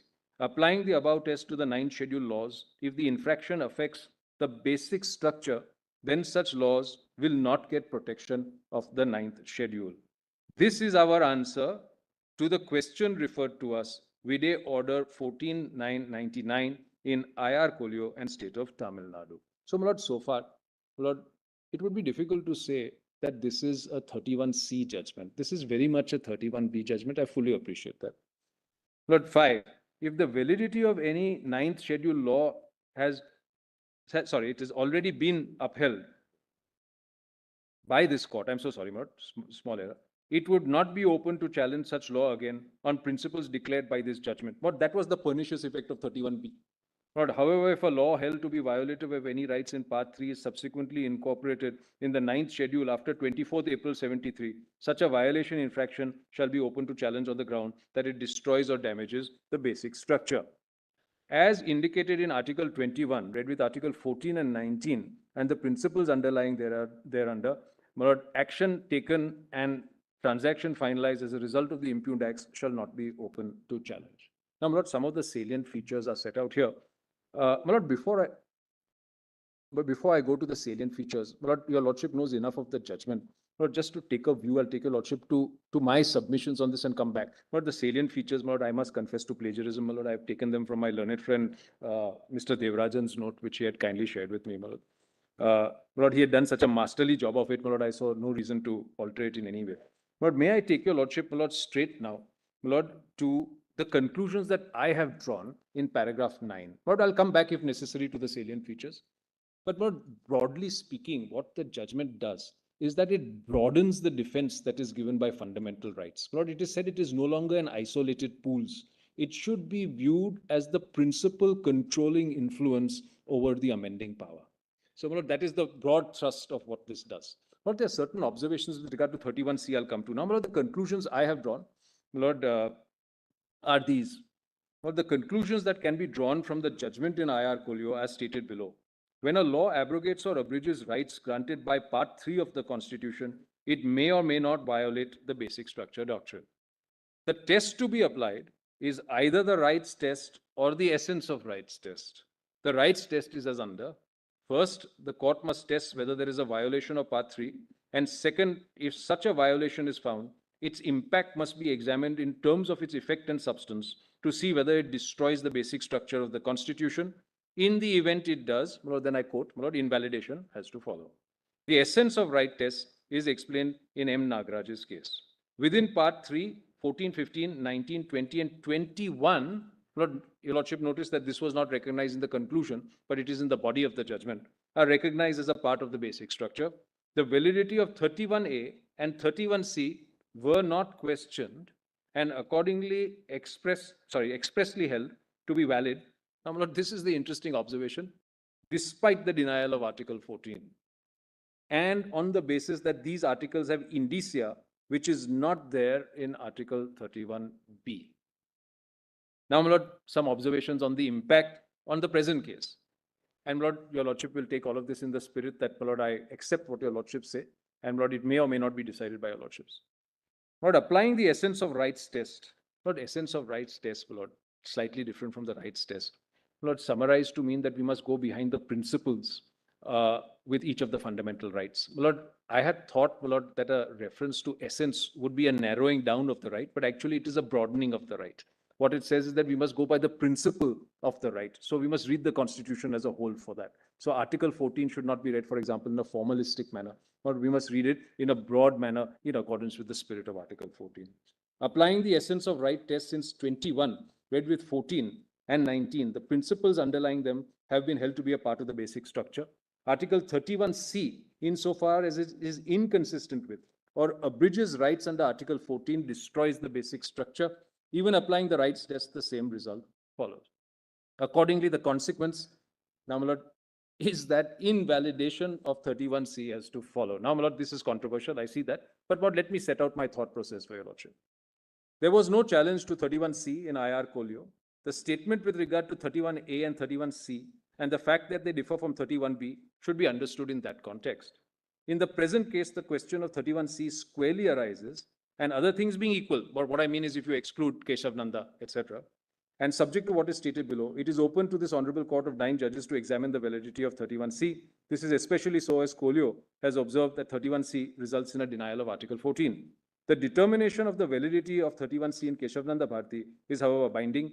31C was upheld by a majority of 7 judges, 6 judges, and 6 judges as, sorry, 6 judges, Chief Justice Ray, Palekar, Dwivedi, Matthew, Beg, and Justice Chandrachud, as he was then, held that it should be upheld because of the amending power of Parliament was absolute and unlimited. Justice Khanna, even on the basis of the limited power to amend, upheld the validity of Article 31C. In this regard, see Justice Bhagwati in Minerva Wills. But he has done a masterful analysis of this aspect. The impact of the judgment of Kolio is, however, to render 31C without any force. The validity of 31C, while binding, is a matter of precedent, is depleted of purpose. Now, my lord, there's some follow-up also, my lord, which is there. Follow-up all concerns the test, but if your lordships are not going into it, or it may not be very relevant. So, my lord, this is the issue with regard to Koilo. My lord, with the greatest of respect, my lord,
obliged, Lordship. Deeply obliged.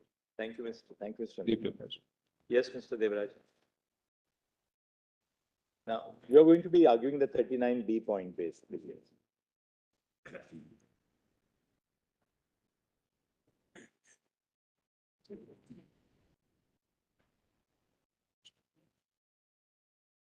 Yeah, they have noticed that. So, obliged.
But in say.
With my Lordship's kind permission, that's.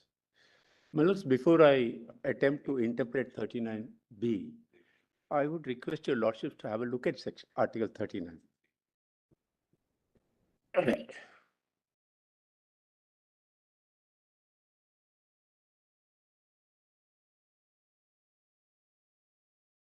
The state shall in particular direct its policy. My Lords, our case is that if it's a policy of the state, it can't be restricted to a few wards in a municipal corporation. That's our first case. Our first point is on the question of policy. That way we have ground to challenge the act. The act is under challenge, my Lords. That is before the bench which will hear the challenge to So the I bow before your Lordships, but when it comes to an interpretation, my Lords, one point that your Lordships have repeatedly been saying that if we feel that it's an academic question, we will not decide it. The point I'm trying to make here is twofold. One, before we go to question whether private properties would be material resources of the community or not, the question that we need to consider is what is material resources, one, and two, in respect of the matters before your Lordship, is there a material resource? I fully bow to what my Lord the Chief Justice said. We are not entitled to the property. We are on whether it's a resource of the community. My lords, again, the question here is not just resource of the community. Is it a material resource of the community? I'm emphasizing the words here, my lord. I'm on policy and I'm on material resource. Before I come to the question whether private can be included or not, this question might kindly be considered. Must also bear in mind, Please. material resources of the community is in the context of distribution. I bow before your lady.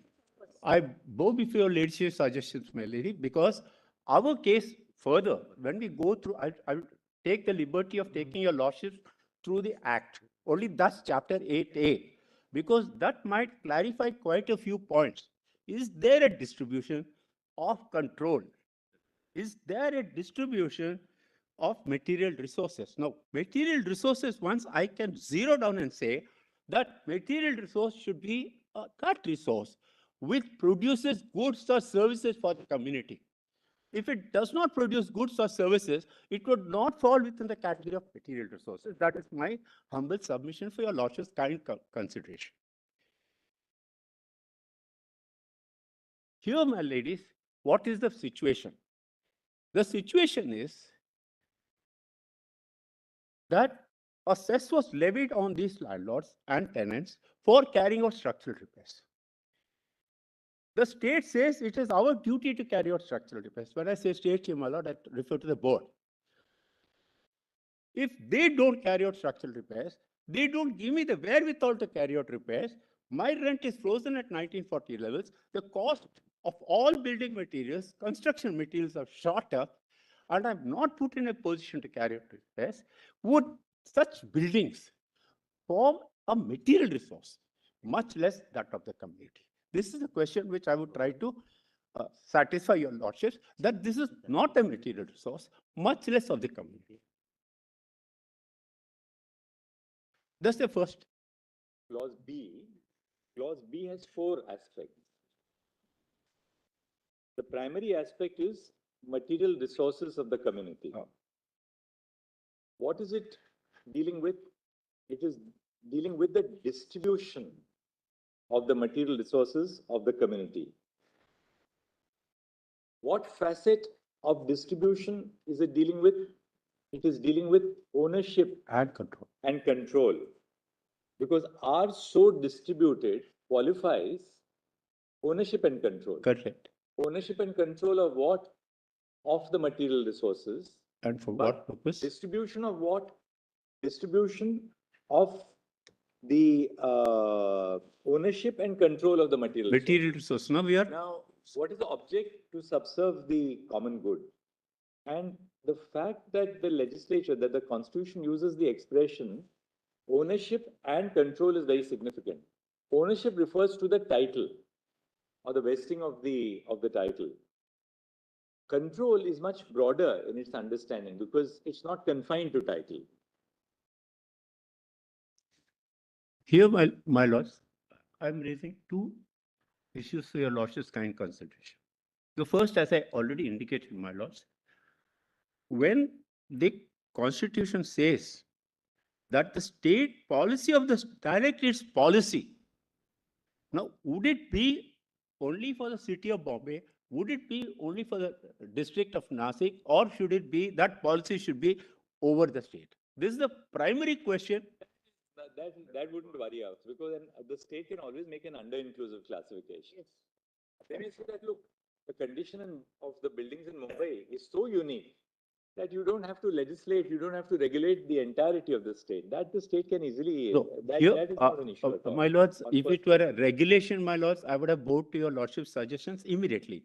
But here it's not a regulation, my lords. Here it's not a regulation. So, we are not so much today interpreting the provisions of the statute as we are interpreting the expressions of clause B of Article 39. I bow to what my lord the Chief Justice has said, but I request my lord the Chief Justice to kindly consider whether we could interpret this, dehouse the facts before us.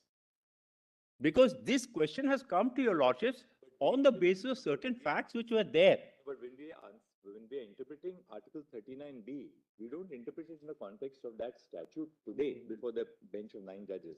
I would request your We lordships have to to kindly really consider whether it. there is a dichotomy between privately held property and publicly. For instance, will 39B cover only those lands which are what you call in Maharashtra Gairan lands or the grazing lands? Or would it also cover in certain cases private Only property? one interjection with so that your lordship's discussion can also be, Lord, suitably, Lord, resources, Lord, psychologically because of MHADA and Rent Act, Lord, we are considering land and building. The resources would mean several mines, minerals, airwaves, etc., Lord, several things. Natural resources as well as man-made resources. Yes, exactly. Not just land or buildings. That also may be one of the focus of examination. My lord, I have no difficulty in the term resources. I have difficulty in this, in submitting to your lordships that my building would be a material resource. Because your lordships have time and again held. Sorry.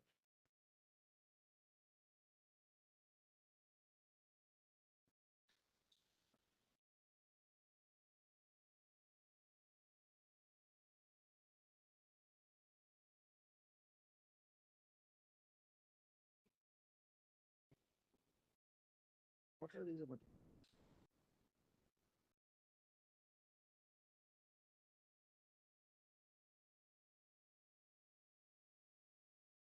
Your contention, Devarajan, is that, look, the MHADA Act contains a declaration that it is intended to give effect to the directive principle contained in 39B.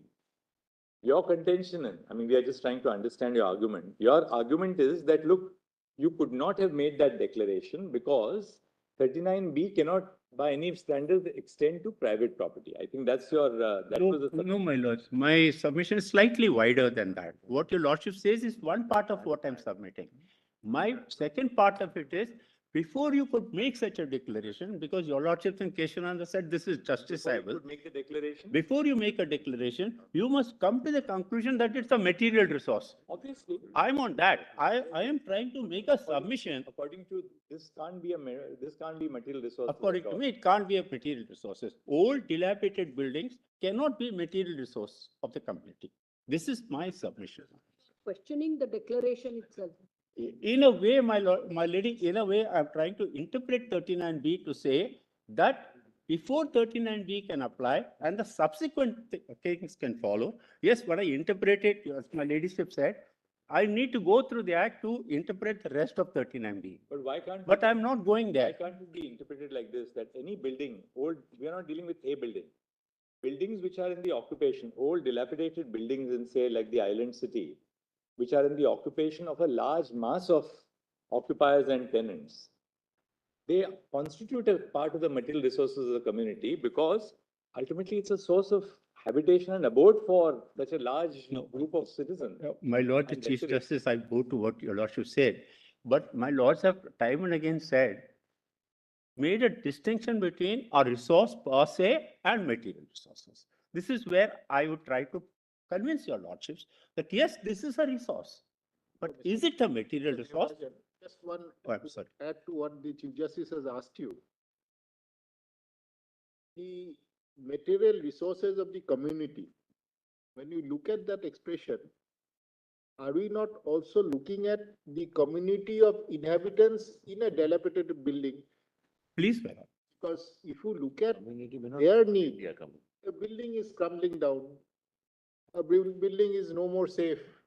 So community who are occupying that building, it is a material resource and a vital material resource for them. Again, my Lord, I could not make my point clear. No, I'm That sorry, it is a resource, that it is a resource the petitioners don't dispute. The question is it a material resource? Because your Lordships have said, for a resource to be a material resource, it should provide goods and services for the community. What is my building doing so? It provides a service. What is more fundamental than the right to housing? No. It provides a place of abode for such a large segment of the community. Take a building which has, say, 70 occupiers or 40 occupiers. It's a community, as Brother Rishikesh Roy says, that it's a community of occupiers. Why the community will have to buy it? For these communities. Yeah, yeah, just continue. Get to Yeah, a please, my lords.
Check.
is on 8A.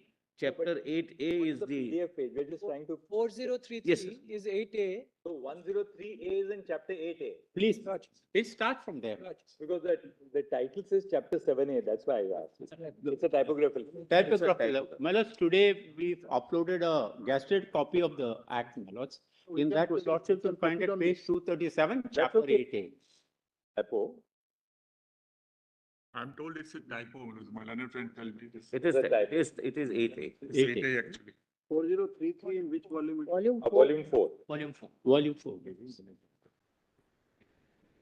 No? My lords, could I trouble your lordships to look at the gazetted copy because there might be certain. No, it will be the same. That only changes that chapter 7A. No, as I said, I've not cross-verified, so I'm requesting. You read the gazetted copy, if there's some change here, we'll know. All right, my lords. My lords, please see section 103A first. Yeah. Section 103A. Bhagya. Okay.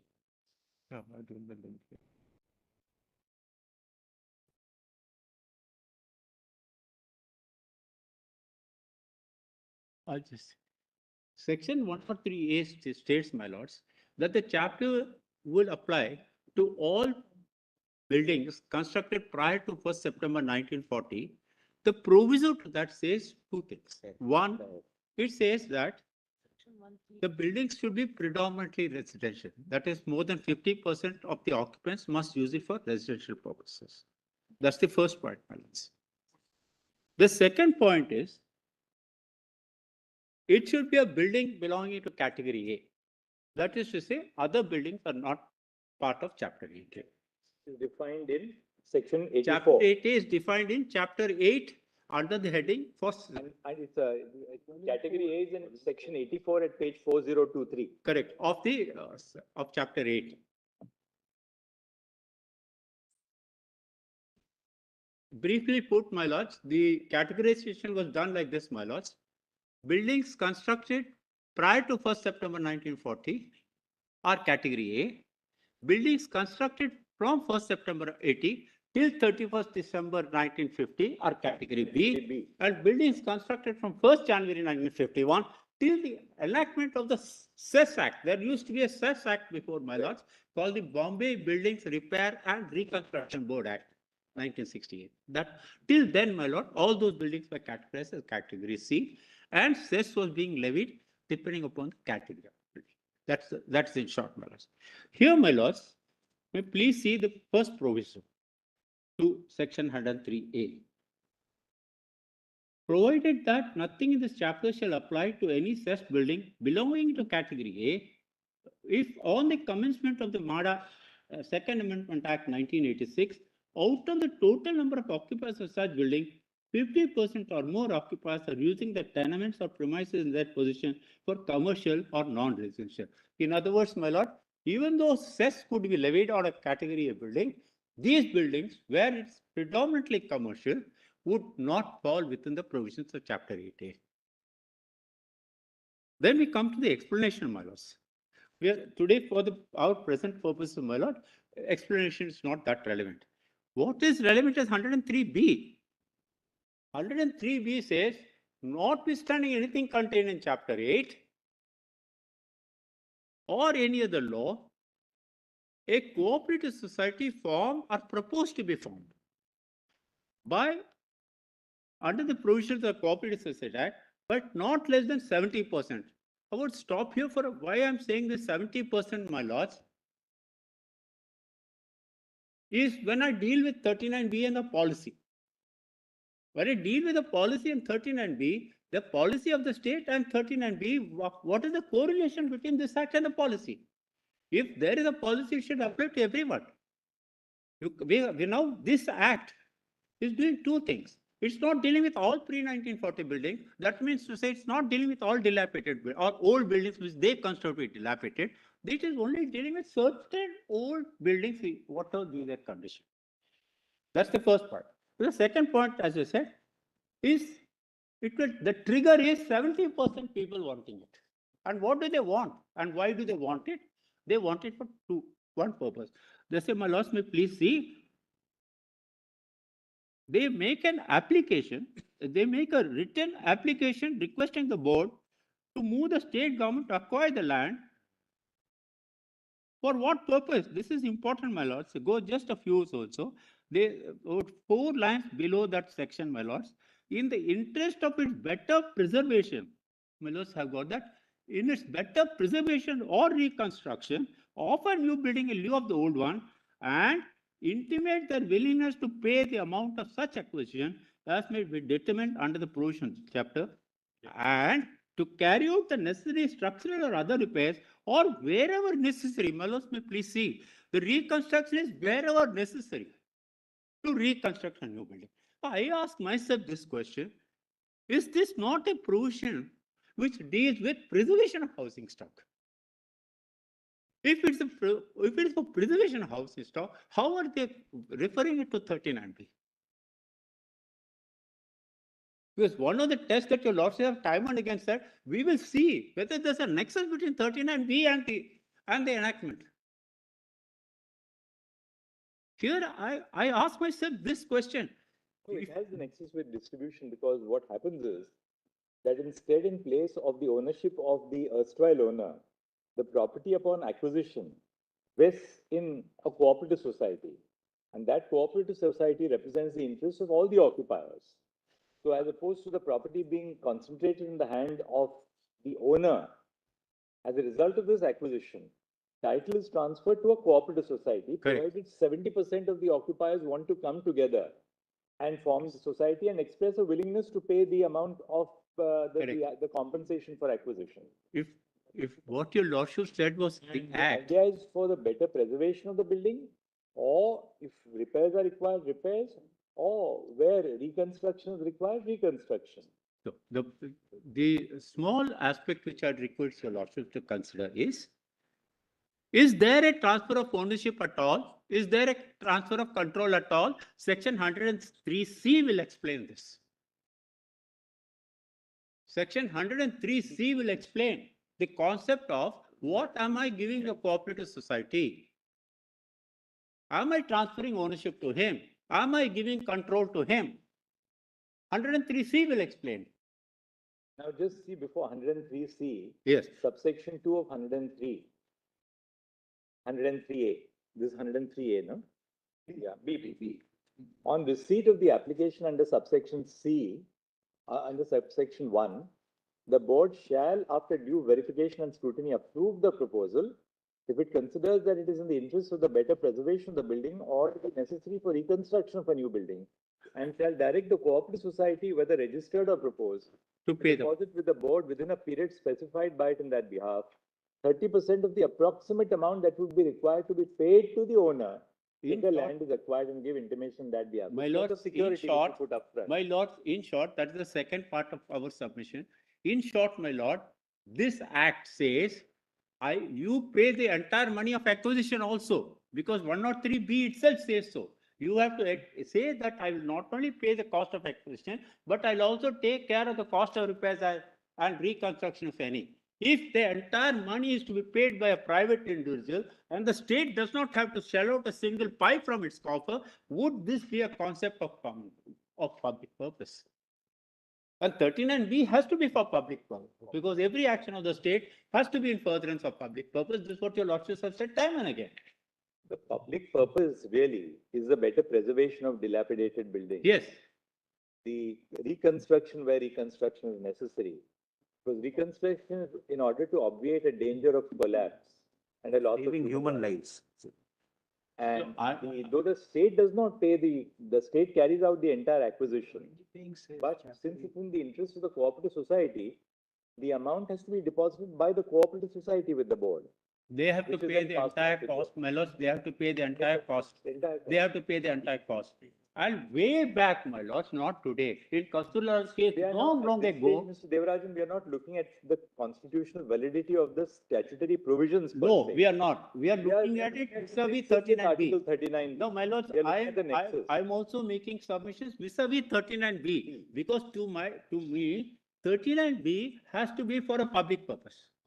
Well, please, my lords, it has to be for a public purpose and it is in public interest that 39B has been inserted. Sans that 39B would have no sanctity, my lords. A directive principle to a state has to have a public interest and a public purpose, my lords. 39B can't be read, dehorse these things. This is something, my lord, my voice is a little loud, but I don't mean any disrespect to the bench. I don't mean it, my lords.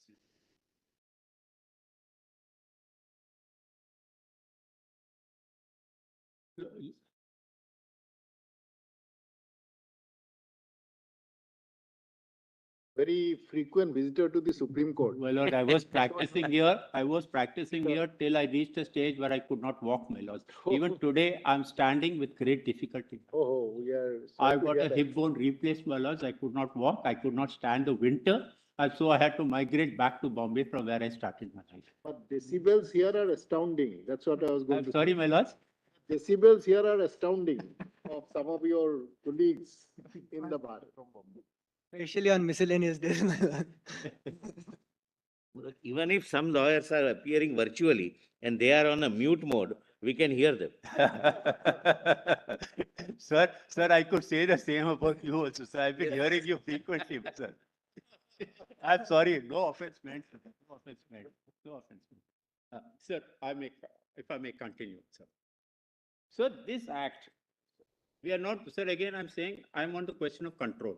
We are not checking the validity of this act, only trying to explain what are its content, and we are going to see whether 39B can at all apply. We are not going to the validity of that because I got other challenges to challenge this provision. I'm not on that.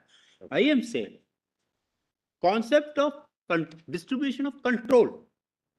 Who has got the control? If I see 103C, the control is with the board, not with the society. If that society is given, it has to use it after reconstruction or repair for the same purpose for which it was using before. So where is the distribution? Where did you transfer the control? Secondly, my lords, if by chance one of the members disposes it off, immediately, my lord, that transaction is void and the board will have a right to take back the property. Where is the transfer of ownership? These are the questions that are falling from the provisions of this act, my lords. So when I test this act, either on the basis that there should be a transfer of ownership or control, I don't find a transfer of ownership or control. Why? Because ownership and control is transferred to the cooperative society. My lords, one of the incidents of transfer of ownership would have the absolute right to the property. I don't have. I mean to the cooperative society. I don't have a right, my lord, because they say the moment I gift it, my lords, if I read section 103C, then your lordships would see how drastic that provision is.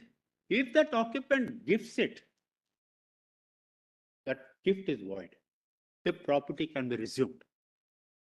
If the society uses this property other than what it was using before it was acquired, again they will resume. Where is the transfer of ownership then? If at every stage, whatever I do, you are going to have it, you have the absolute control over it. After the land is transferred to the cooperative society. Even then, my lords, that is what I'm trying. And subsection 7 of 103B says, subject to the provisions of subsection 6, the authority shall convey the land acquired under this section to the cooperative society of the occupiers thereof. Exactly. With its right, title and interest therein, and execute without undue delay the necessary documents. Therefore, title is transferred to the cooperative society. Yes. There they say I will transfer the title. But now let me see what 103C says. Let's see what 103C says. The transfer of title is subject to the conditions contained in 103C. 103C starting point. It says, after the land is transferred to a cooperative society, my lords, may please kindly allow me to place this a little more forcefully.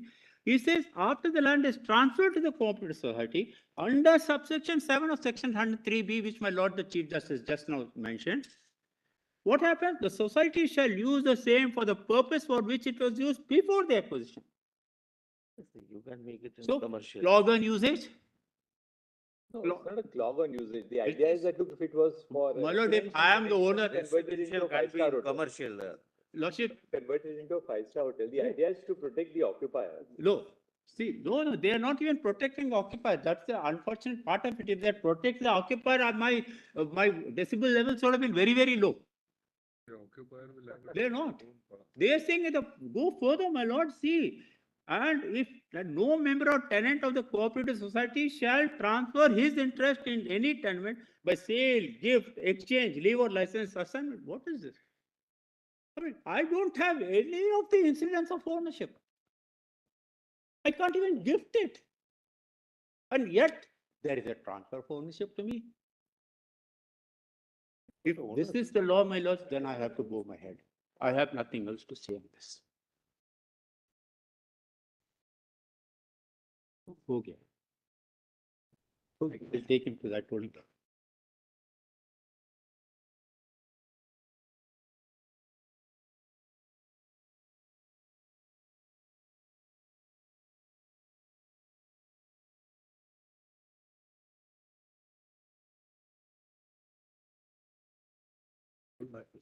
To sit.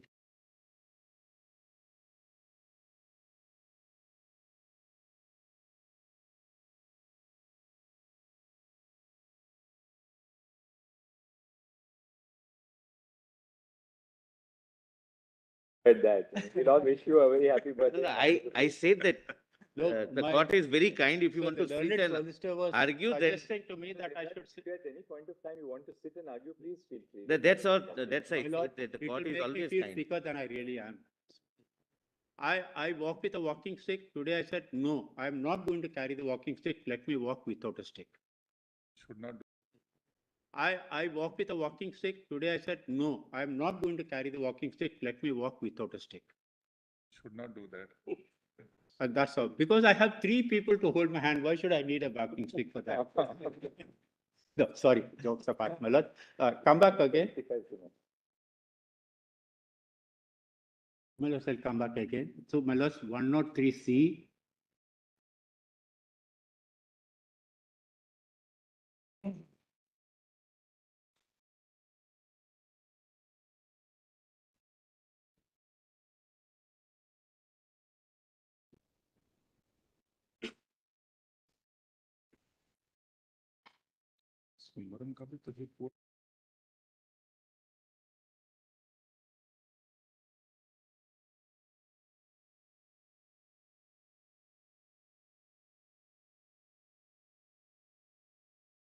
C, subsection 2 is a little this thing. It says, save as otherwise expressly provided in this chapter, and notwithstanding anything contained in any law for the time being enforced. You cannot do this. But see the embargo, man. The embargo in 103C2, and then sub 3, if a corporate society contravenes the provision subsection 1, out. It will go back. But Mr. Devarajan, see, for which it was used prior to this particular. Correct. So therefore, so far as the occupants are concerned, their occupancy right in that building, whichever way it comes up thereafter, is protected. So it is to protect the right of residents. could I make a small submission here, my lords? These are all people who are protected by the rent control legislation. Nobody can touch them or turn them out except by filing a suit in the rent court. Most of them have been living, and as my learned friend pointed out, there are people who are claiming tenancy rights in the state, in the city of Bombay, and practicing here. I don't take anybody's name. They are paying peanuts, my lords, for the huge premises that they are staying. So therefore, my only submission here is their occupancy rights are sufficiently protected by the provisions of the Rent Control Act.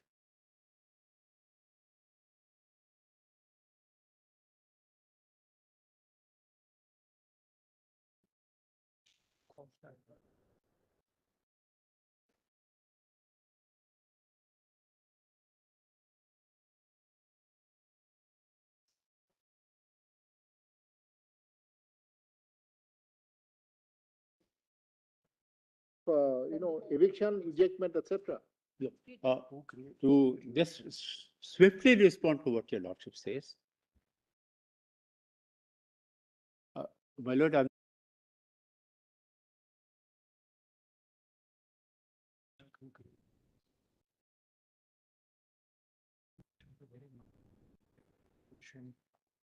The responsibility then.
ये चाहिए क्या आपको 1960?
Your lordship's kind permission, can I take a sip of water, please?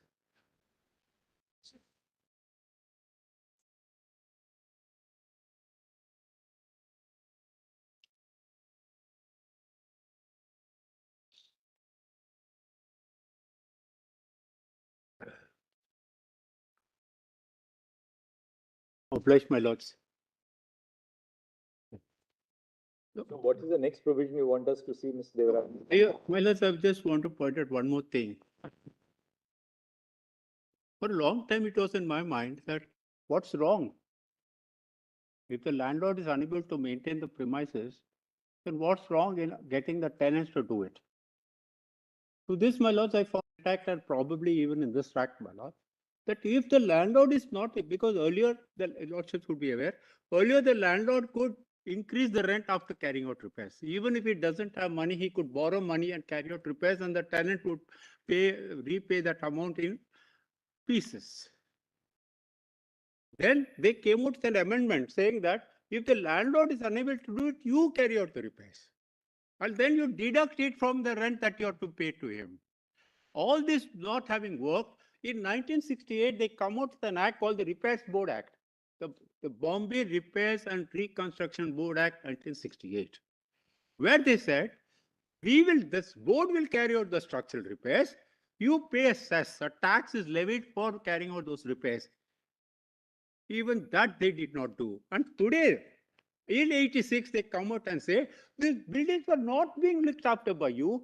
They forget that they have taken the responsibility to carrying out the repair. They forget that they are taking money from the people for carrying out the repairs. If they have not carried out the repairs, today, they say in this act, if His Lordship should see, this act, they seek to now, we might have committed default, we might have frozen our rents at 1940 levels, we may not have made it possible for you to carry out repairs, yet buildings have gone bad, so we will take property from you.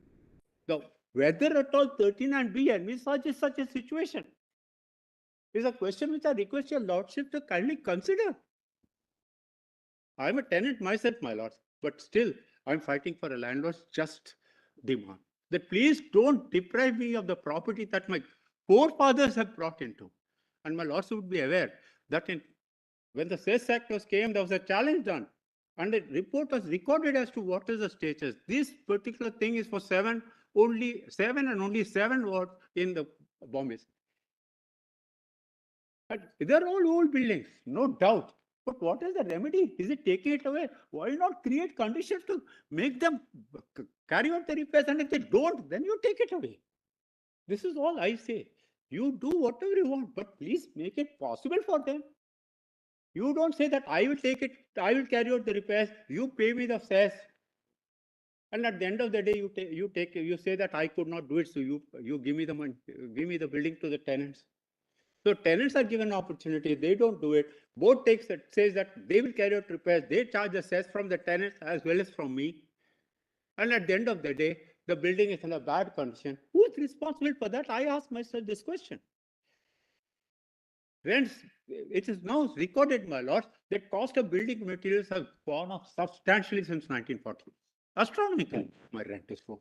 If anything in the world has remained stagnant and steady, it is the rent of these landlords. This is that's an argument for the Rent Act, my lord. I'm not on that. But I am on whether at all 39B envisages this. If 39B is supposed to do equitable distribution, where is the equity in this matter? This is the question I am asking myself, my lord. My lords, I won't stretch, my time is coming to an end. I have lots more to say, but I'll request my learned friend to continue, my lords. My lords, can I be thankful to your lordships for their kindness? Thank you, Mr. Yeah. Yes, Mr. Parik. Achha, so I'll attempt to answer the questions that have come from the bench. And first, my lords, let me answer on the interpretation of Article 39B. And my lords, the moment we consider the place in which this article appears, the interpretation is quite evident. And in fact, the Ranganath Reddy judgment itself explains why they specifically said that we are not endorsing what Justice Krishna Iyer said. And let me just indicate why. 29B is one of the duties of the states. It's not one of the powers. And that's one of the answer to my lord's question. Does 29B, if my lords interprets it, Article 29B, Article 39B, my lords interprets it narrowly, does it impact the power of the state to acquire, say, the coal mines or land or other properties? Now, Ranganath Reddy itself answers, and therefore let me just put it in this manner. There are three different sets of provisions in the Constitution. First is Article 245 onwards, which are the legislative power of the state, which include the power to acquire land. And as Ranganath Reddy says, that seen with the concept of eminent domain, power to acquire land, etc., is all covered in the legislative power of the state. So therefore, whether 39B exists or not in the Constitution, the power to acquire land, give it away, etc., is all part of 245 onwards, the legislative powers of the government, the union and the state.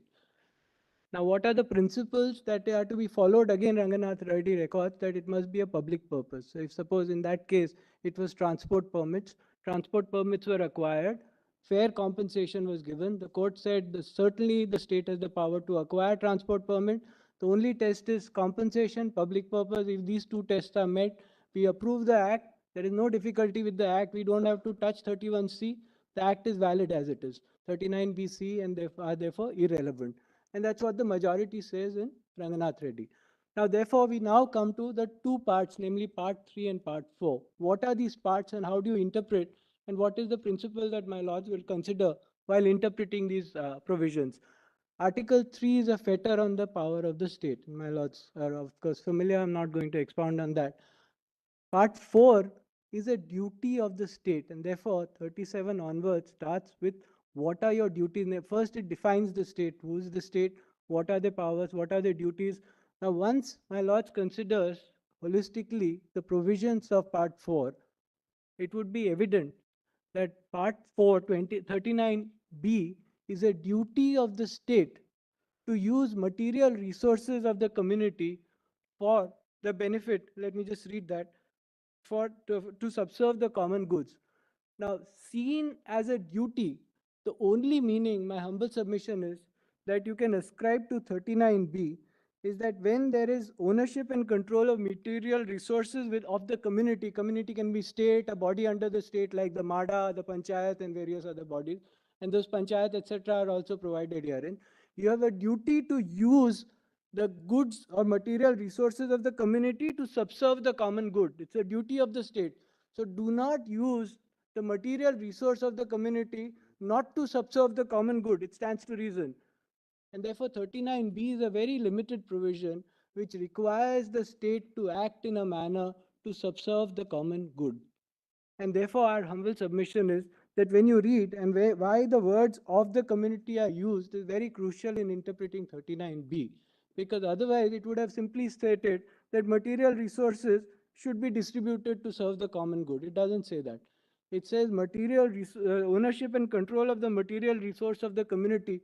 It must necessarily mean, in our humble submission, resources which are controlled by the state in some manner, which will serve the common good. And of course, we leave aside 31C for the moment. This is the only consistent interpretation that can be given to 39B. Therefore, we are on both paths. First, it should be, and then I'll come to the touch upon the act also. There should be ownership and control of material resources. I do not want to dispute that a house is a material resource, no difficulty with that. But therefore, is it a material resource of the community for the purposes of Article 39? In some other context, maybe, certainly. In a context, you may say that the housing is part of the community's assets, no difficulty. But when you are casting a duty on the state that use the resources of the community for common good, what are you trying to imply or mean is the submission that I'm seeking to make. And it can only mean goods controlled by state in some manner, directly, indirectly, etc. And that also follows, therefore, and therefore what Justice Krishna Iyer and Mr. Devarajan therefore was rightly pointing out, that if you construe it in this manner to say that 39B will also apply to private goods, then you are what, in fact, Justice Krishna Iyer does advocate is that please acquire private property and distribute it. Now that is too extreme a view in my humble submission. It's a too extreme, it's a Marxist concept that you acquire everybody's land and give it to everybody else. That is not, in our humble submission, the intent of 39B. It cannot be interpreted in that manner. The duty being cast on the state is not that go and acquire everybody's private property and give it to everybody else. That's not, in our humble submission, what 39B is seeking to achieve. One of the public purposes under the Land Acquisition Act, Lordships, to give to acquire land and give it to the persons who do not have a site, absolutely. those who are landless, in the sense to give them a house. I am grateful, and therefore Ranganath Reddy says for that you don't need 31C, 31B, 31A, you don't need 39B and C. That is inherent in eminent domain doctrine, because you can acquire land only for public purpose.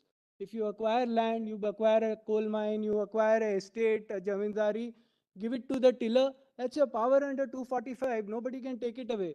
In fact, according to material resources of the community must mean resources which are controlled by the state. I am deeply obliged, and that is the only meaning. Private property. That only meaning that would make sense, because if you forget 31C, capital C for a moment, that's the only logical meaning that you can ascribe to 39B, which is the duty of the state. The duty of the state is use your resources for public good. It is not to say that you please go and acquire everybody's private property. Purpose of 39B. Lordship. What if we read 39B like you want us to read? Lordship. Purpose purpose of 39B? Lordship, there is, Purpose of 39B. Lordship. What is the purpose, if we understand? Lordship, To remove equality, Lordship, to have a fair, equal distribution. absolutely. Even if 39B is not there, Lordship, or Lordship, we agree with the interpretation you want us to agree with. Lordship, It does not include private property. Lordship. How will you escape 39 clause, 38 clause 2? The state will still have power to do what it can under 39B. Certainly, I have no difficulty. I am not at all suggesting for a moment.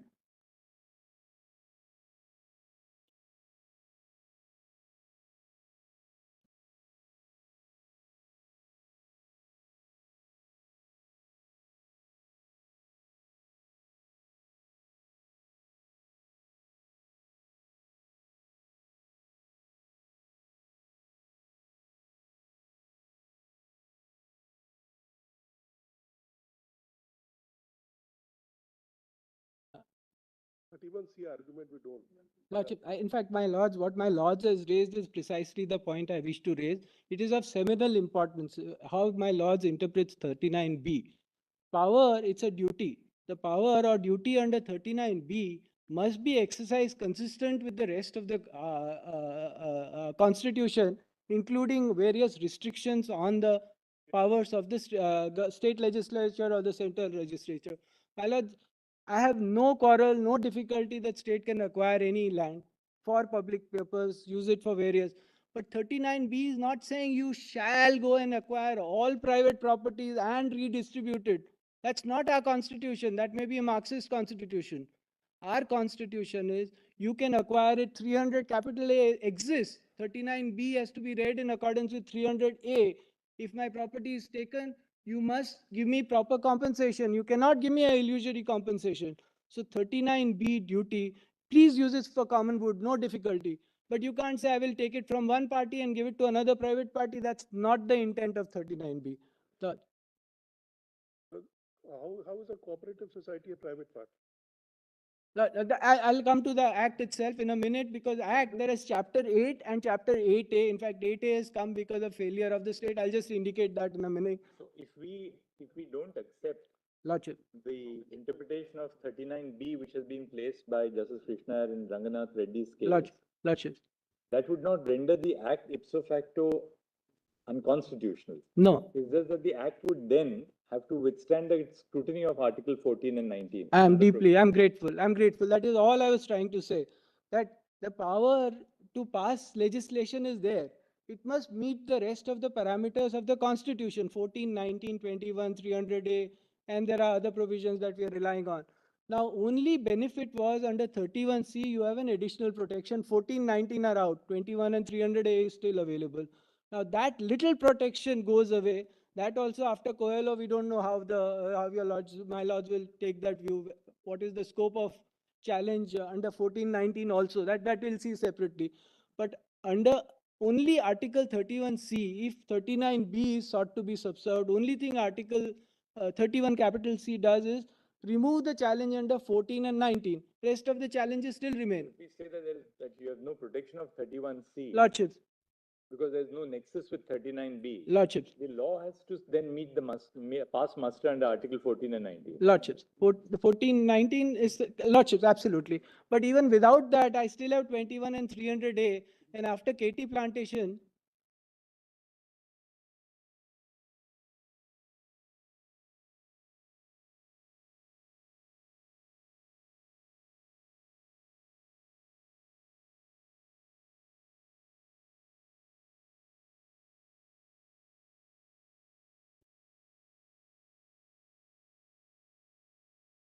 say in Ranganath Reddy's case, Lordships. that Article 39B was not applicable.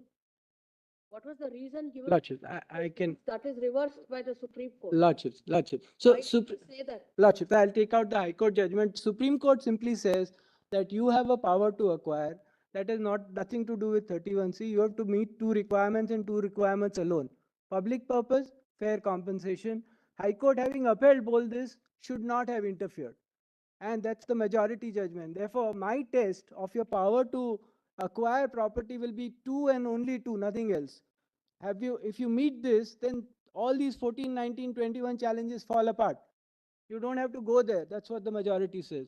So it says once I find reasonable compensation and public purpose, it is valid under 14, 19, 21 straight away. All this is all irrelevant. Therefore, we uphold the law. So they down Lordship. nationalization of. That's the High Court. Was structured Ladyship is right. on the ground that it, Article 39B was not applicable to the exercise of power. Lordship. Or to that legislation. Therefore, if my lady permits, Reasons given for absolutely, absolutely. Is this the High Court?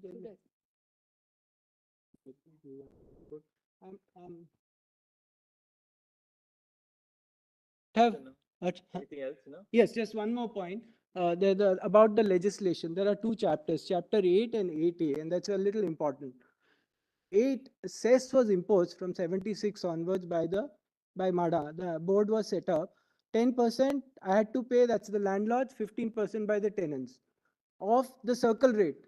So even if I'm getting some 50 rupees or 100 rupees rent, I have to pay cess on these properties from 76 onwards. And the reason for the cess was that MADA will collect the cess and repair all these buildings because I'm not giving you rental.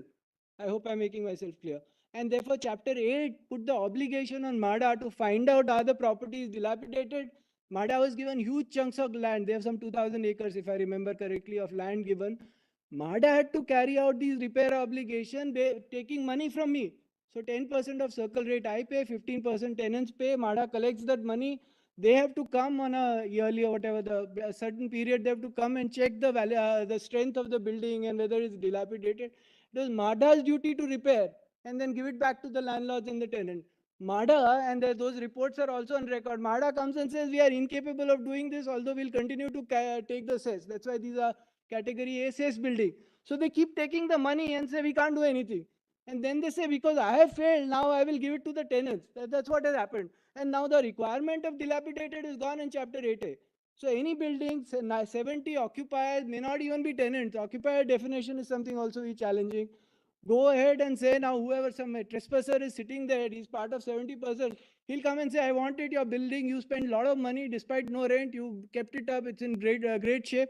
But I want it. I will take it. That's chapter 8A. My lords, in fact, the purpose, if 39B there was a purpose, chapter 8 satisfies that. Namely, MADA has to spend money which they recovered from us to maintain the building. That would be public purpose, no difficulty. Now what they're doing is we are incapable. They have given a report saying we are incompetent and incapable, and I mean, my word's not there, but they effectively say that, and say therefore you allow them to take over.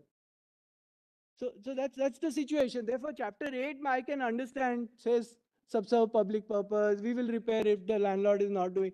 And this whole situation is created by freezing the rents. Now, if you give me freezing, even if you froze the rent, if at least you had given me the ability to raise the cost of my repairs, I would have carried out. You block me in every way, then you charge me cess. So I'm getting almost nothing by rent. Then I'm paying 10% of circle rate to the government for repair of my building, and then you say now repair or not, let the tenant take it away. Now, can an act of this sort be protected by 39B? My submission is no. 39B has to subserve the public good. Public good will be, I can, Lord, the Chief Justice mentioned, if you want to protect buildings, I understand. Now, does 8A say that only dilapidated buildings will be taken over? No. They say any building that the 70% of the tenants want. Now, therefore, it doesn't even subserve any purpose. What is happening is just unfair. For 85 years, my rents have been frozen. I am obliged to keep my building in maintenance and good repair, but I'm not allowed to collect the money. And in addition, I have to pay the cess. And MADA says, I can't repair it, so now give it away. Now, these are all hard-earned money. All their reports, in fact, when we go to the smaller bench, 5 judges or wherever my lord send us, we'll point all this out. Their own report says, most landlords have put every bit of their hard-earned money to make their house. They were relying on the income of this house to sustain themselves. Most of the landlords, specifically these buildings that we are concerned with, none of them can fend for themselves. In fact, the landlords here are the ones who are poor because they do not have even access. Yeah, but I said this is what I'll be arguing, so I'm entitled to say that. So therefore, I'm submitting that we will be submitting that in fact the 39B purpose is not subserved in any way. This is your, so to say, conduct, and if I may use the word politics of the state, that has created this situation where you're punishing me for your own failures. You are unable to, and there are the presidential assent that the respondents so strongly rely on. The presidential assent says, I'm giving you this assent on the assumption that you will raise rents in future. This honorable court in Malpe Vishwanath Acharya said that you will raise rents in future. There is a model, union government, the parliament has passed the Model Rent Act, which says over a period of time for these old Rent Act provisions, over a period of time, the rents will be increased so that over 10 years, 5 years, you bring them in line with the present rate.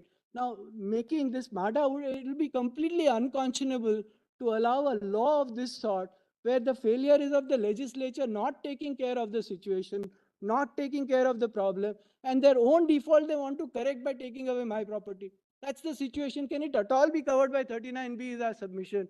And therefore, once you see 39B in the context, namely directive principles, obligations of the state, these are not my obligations, they are your obligations. And you're in breach of your obligations under Chapter 8.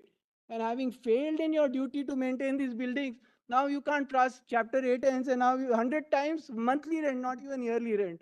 1 month's rent, 100 pounds, so 50 rupee rent, give 100 into 50. 40. Correct. Rent is of 1940, I'm obliged.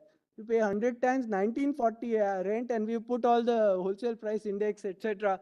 The prices, just the inflation has gone up more than 1000%, 1000 times or something.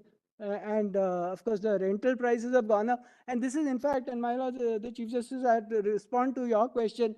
All the reports of the government, respondent state governments say that in fact all these provisions are the one affecting the housing stock in Bombay. Nobody is ready to build, nobody is ready to maintain, nobody more supply is not coming because you've created a situation which is unsustainable.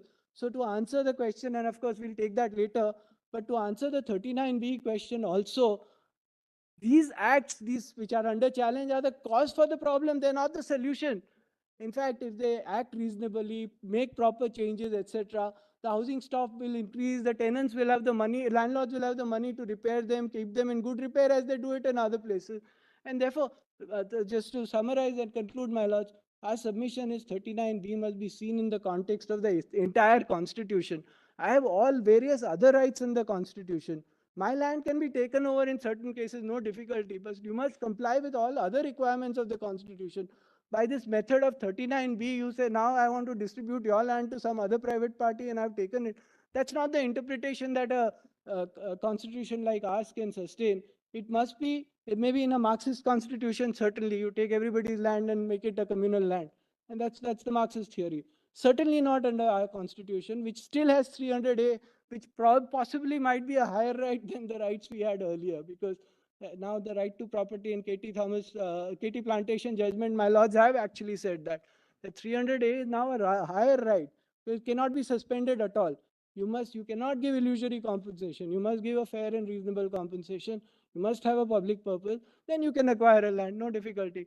But therefore, I submit, my lords, in conclusion, that 39B, please interpret it in a manner that subserves the purpose of the Constitution. Read it holistically, read it all the provisions of the Constitution. And certainly the only conclusion that can come is this is a duty of the state. It is not the power to take away a private party's land and give it to another. So that's with that, my lords, I'm deeply grateful.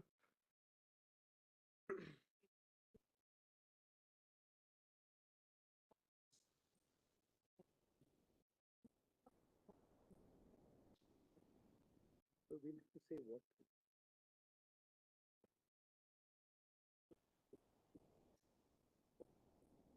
Got extent. That extent.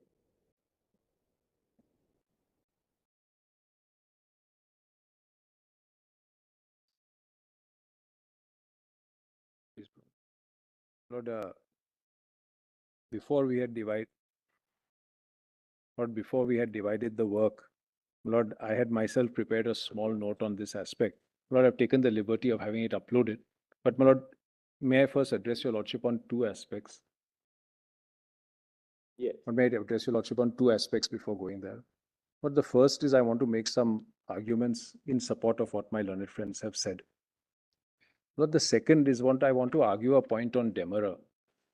Lord, I want to argue a point accepting that theoretically and academically it is possible that property could form a part of 39B But that if you accept that, the distinction between private property and public property must effectively be at vanishing point.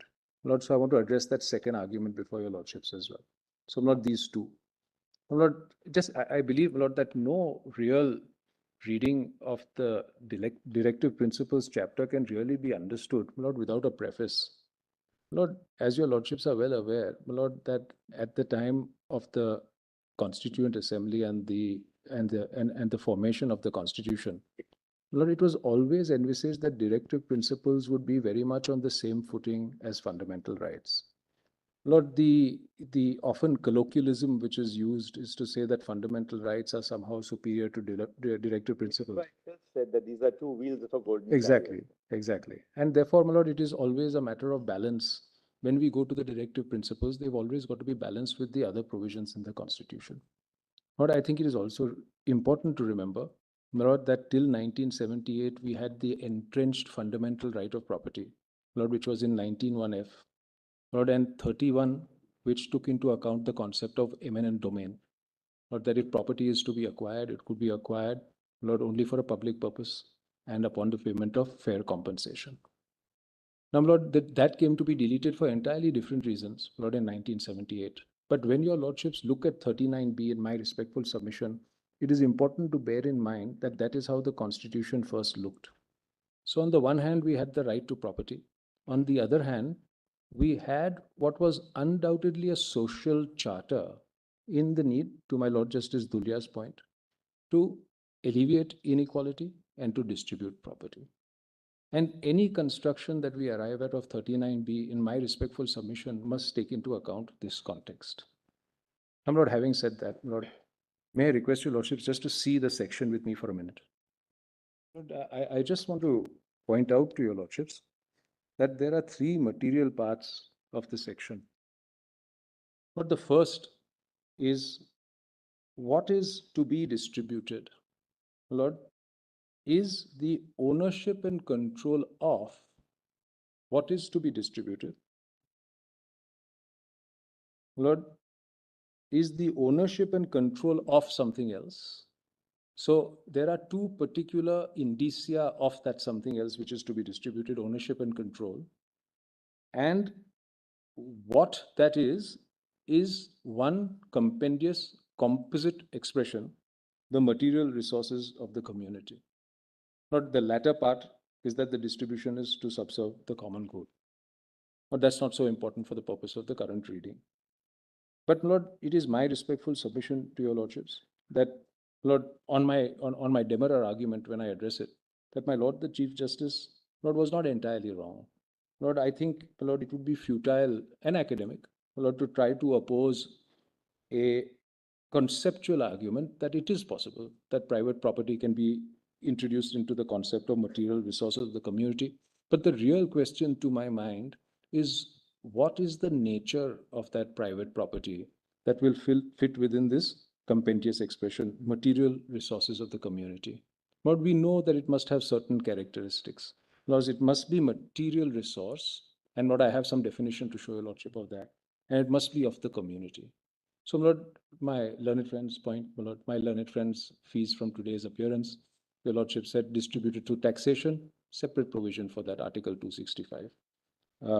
When my lady spoke of land acquisition, separate provision from that originally. My Lord, and interestingly, in Bhim Singh Ji's case, Lord, there was a challenge actually to the Urban Land Ceiling Act. The challenge was on the 39B grounds, and actually it was negative on the grounds that the 31C protection was available on the ground of 39B, as I'll show my lady also from the High Court. Actually, Justice Unwalia's judgment refers also to the challenge in the High Court, which I'll just show my lady in a minute or so. But not to come back to this point. What if we acknowledge the fact that private property can fit within the expression material resource of the community, it must satisfy all these requirements. It must be private property which has the characteristic of being a resource, and it must be a material resource of the community. Now, my Lord, having said that, my Lord, may I show your lordship my note? My Lord, I've made some submissions in my note, and Lord, please bear in mind, my note was slightly focused on a different point, and that's reflected in the chapter, but it really addresses this point. But, say Google. But it is in the morning Google link at 9 o'clock or so, which was sent to your lordships. It's called Chapter 8A does not receive the protection of the. Sorry, just now. Okay.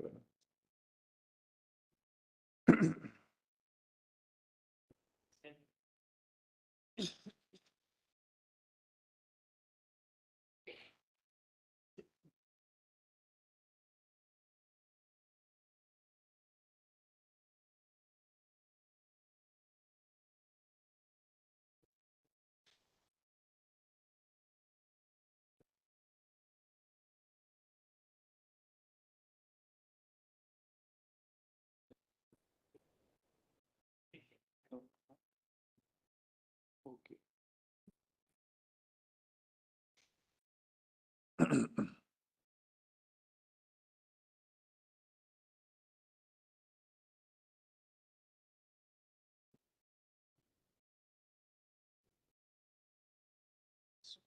Oh, thank you.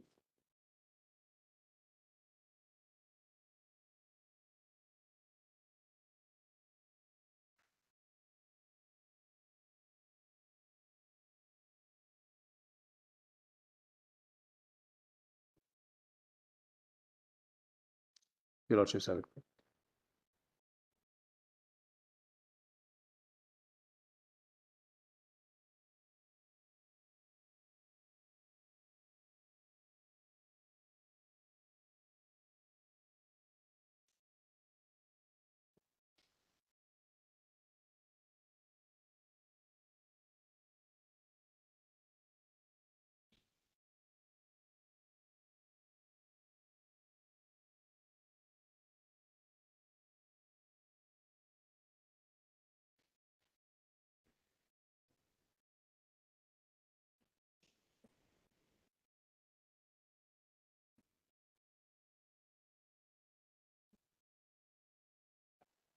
But para 2, Lord, but para 2 is what I've already, in fact, Lord, made some submissions to your lordship on. But can I take your lordship straight away to paragraph 4? Yes, please, Lord.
Yes, my lord. Yes, page 48. That's right.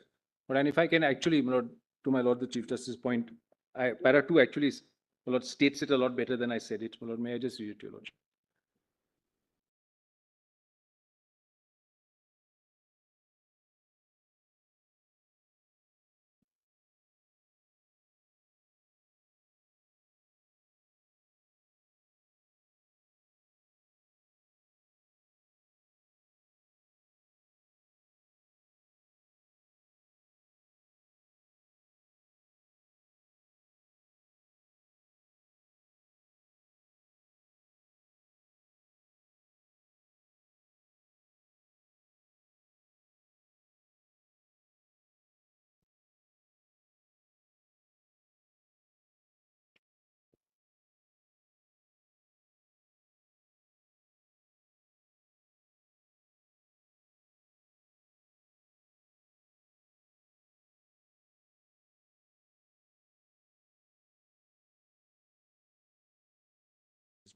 or paragraph.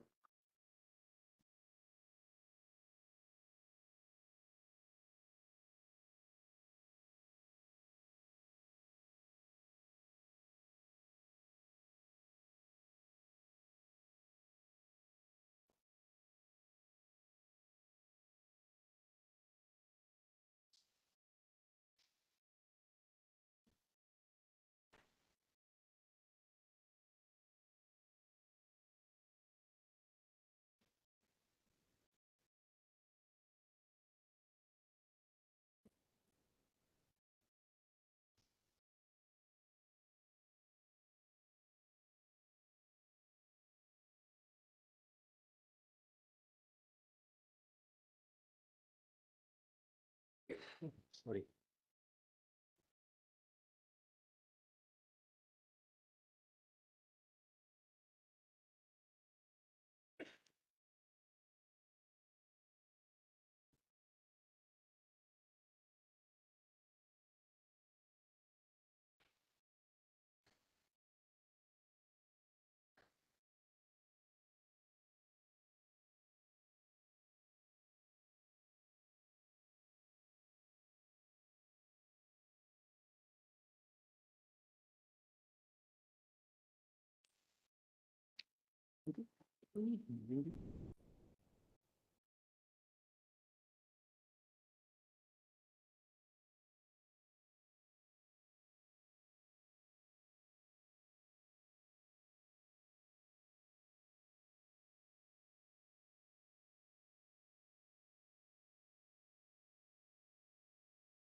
My apologies.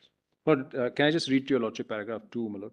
But state policy in Article 39B has 3 ingredients. There must be a material resource. More importantly, it must be a material resource of the community. To my Lord Justice Bindal's point, but something which I'll just develop. Lord, if the material resource is not of the community, it is not the subject of the policy. There must be a distribution of the ownership and control of the material resource. Article 39B does not say that the material resources are to be distributed. Mere distribution of material resources without distributing the element of ownership and control is not the subject of policy. So, my lord, the distribution, as I mentioned to your lordship, my lord, is with regard to ownership and control. The distribution must be such as to serve the common good. Distribution which does not subserve the common good is not the subject of the policy. My lord, I'll then skip minimum of this. My lord, please come to paragraph 4. Now, my lord, some dictionary meanings, well, because we don't have any actual legal construction of these terms. But material resource. The dictionary meaning of resource and resources is a means of, your lordship, sir, is a means of supplying a deficiency, a stock or reserve which can be drawn or, when necessary, available assets. In plural, the collective means possessed by a country for its own support or defense. Example, countries with large natural resources. So, my lord, that's the definition, my lord, with regard to resource. It's normally used in the context of community. And, my lord, sometimes in plural, it is used in the context of state property. But it doesn't preclude it being also of private ownership, as I'll come to. My lord, resource. Something which lies ready for use or that can be drawn upon for aid or to take care of a need. The plural is available money or property, wealth and assets. The plural is something that a country or state, etc., has that can be used to its advantage, natural resources including coal and oil, a means of accomplishing something, and that's what Webster says. Now, Lord, Article 39B uses the plural resources, which brings in the national or community aspect of the meaning of resource. That this meaning in Article 39B is evident from the qualification of the community in the article. The meaning of the word community itself is a body of persons. The word material as an adjective in this context means important and essential. Material resources of the community can therefore mean natural resources, illustratively, or which are those of the country or the nation, or the means of production, which in a large sense can be said to be of a community, even though they are in private hands. The concept negatives any property in which there is no interest of the community. my lord, in Karnataka and Rangariri, my lord, Justice Krishna Iyer cites the meaning of resources from a dictionary, from Black's dictionary, and says this: my lord, money or any property that can be converted into supplies, means of raising monies or supplies, capabilities of raising wealth, or to supply necessary wants, available means of capability of any kind. This definition is no longer found, my lord, in the dictionary. It's not available. By itself, this definition cannot be applied to the concept of 39B, as it does not bring in the interest of the community as a resource. But then I've cited, my lord, the observation which your lordship already read. I pointed out that it has been followed elsewhere. And my lord, in 4.10, my lord, what I've said is this, my lord: this formulation of material resources is too widely stated.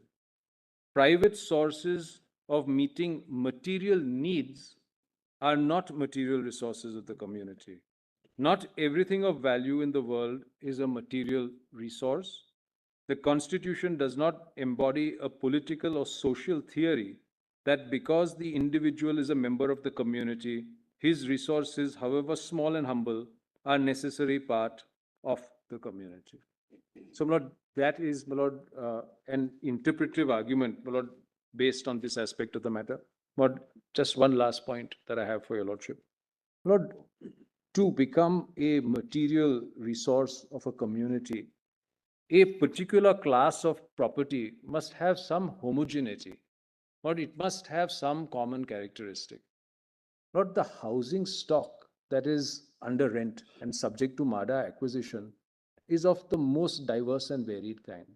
Lord, if your lordships were to go to Bombay, my lord, to perhaps what is the most affluent area of Bombay, Carmichael Road, your lordship will find, Lord, extremely wealthy people living in lavish style in, Lord, well-appointed buildings.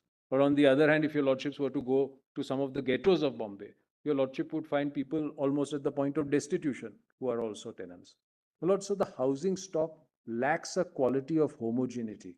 But it is not possible to say that in every case, the housing stock, which is the subject of acquisition under 8A, can have a homogeneous nature, and therefore, in my respectful submission, can never fall within the definition of the material resource of the community. I'm obliged to you. Thank you.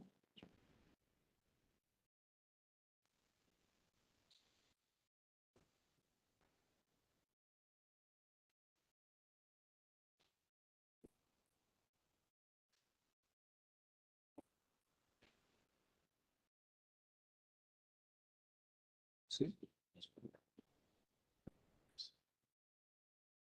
My lord, before coming to this, you want material resources. I will go to this Article 366(12).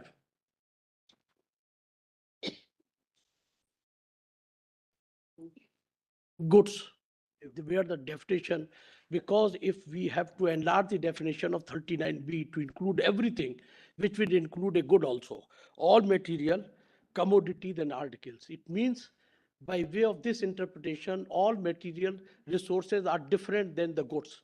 So therefore, now the advancement of the Constitution of India and amendment, now kindly have 17th Amendment, because the right to property was always a thing which was being taken away. Now the 17th Amendment, when came to 31A, when the provision was made, if you have to take the property of someone, make the payment at the market value. That was 17. Therefore, that comes the 44. And the third one comes the 73rd Constitution Amendment, which has made the country three-tier system. And in relation to that, I will be making my submission. My lord, may kindly have 31A, only to the extent of market value. 31A proviso.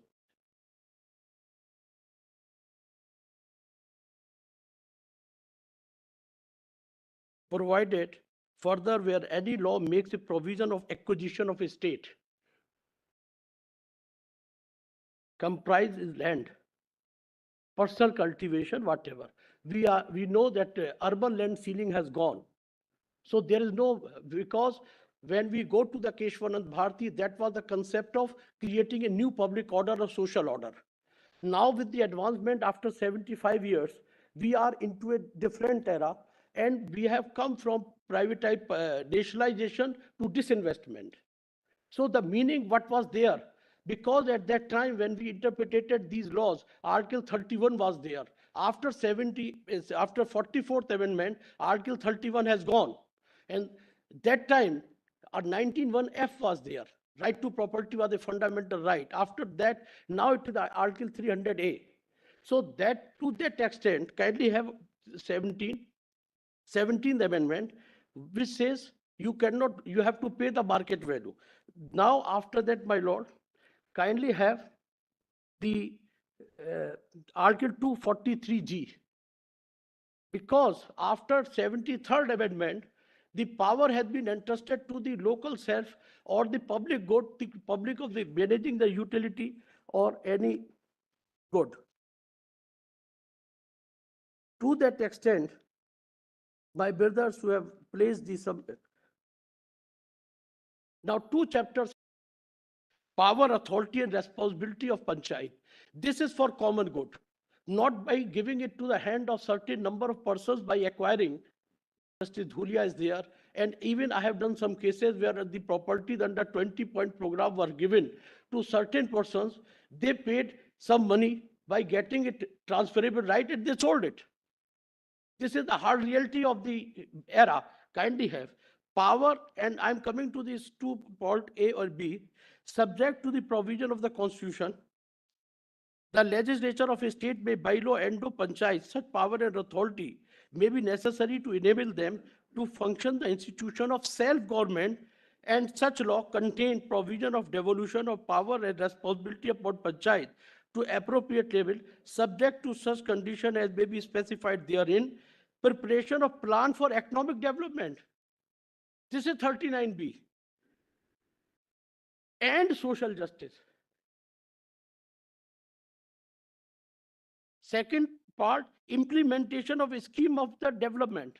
What has been done in the state of West Bengal, retrospectively from 1969, in the year 1981, definition of land has been enlarged to include mill, factory, even the religious institutions have been brought in within the definition of land and apply with that. So to that extent, what I respectfully submit, whenever 39B comes, there has to be distribution by whom? Now I, in the backdrop of this, I read Article 39. And then I will come to the Schedule 11 and 12.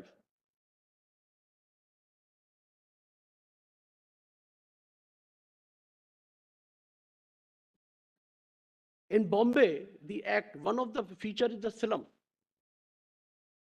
which comes under Schedule 12 in the Constitution of India. So we are interpreting because in Sanjeev Coke in para 20, this honorable court said, you cannot take the under 39B, you cannot take the entire industry. There is a clause. So therefore, you cannot make a person without livelihood. Now, concept is this. I will read 2 paragraphs, 239A, B, the ownership and control of all material resources.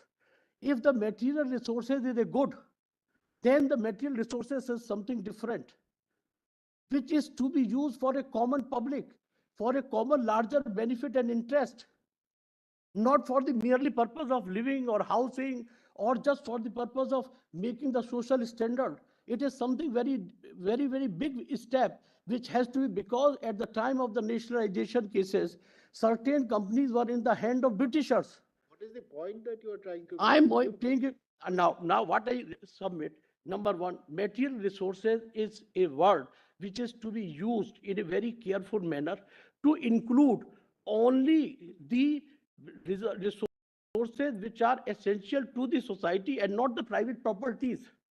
That point has been made. Now, 2, concentration of the wealth. Concentration of the wealth, not by taking away the right of a private person, depriving his right to livelihood and give it to someone else. Applying the ceiling limit or applying a house or taking away the right of a livelihood of someone, the concentration, suppose in the West Bengal, the ceiling limit has been imposed with effect from 1969. Now, after that, the ceiling limit with the retrospective effect, our houses and property, mill, factory, everything is being taken away. So that to that extent, in that context, what is the concentration of the wealth. Now, in my written submission, I have dealt with the definition part.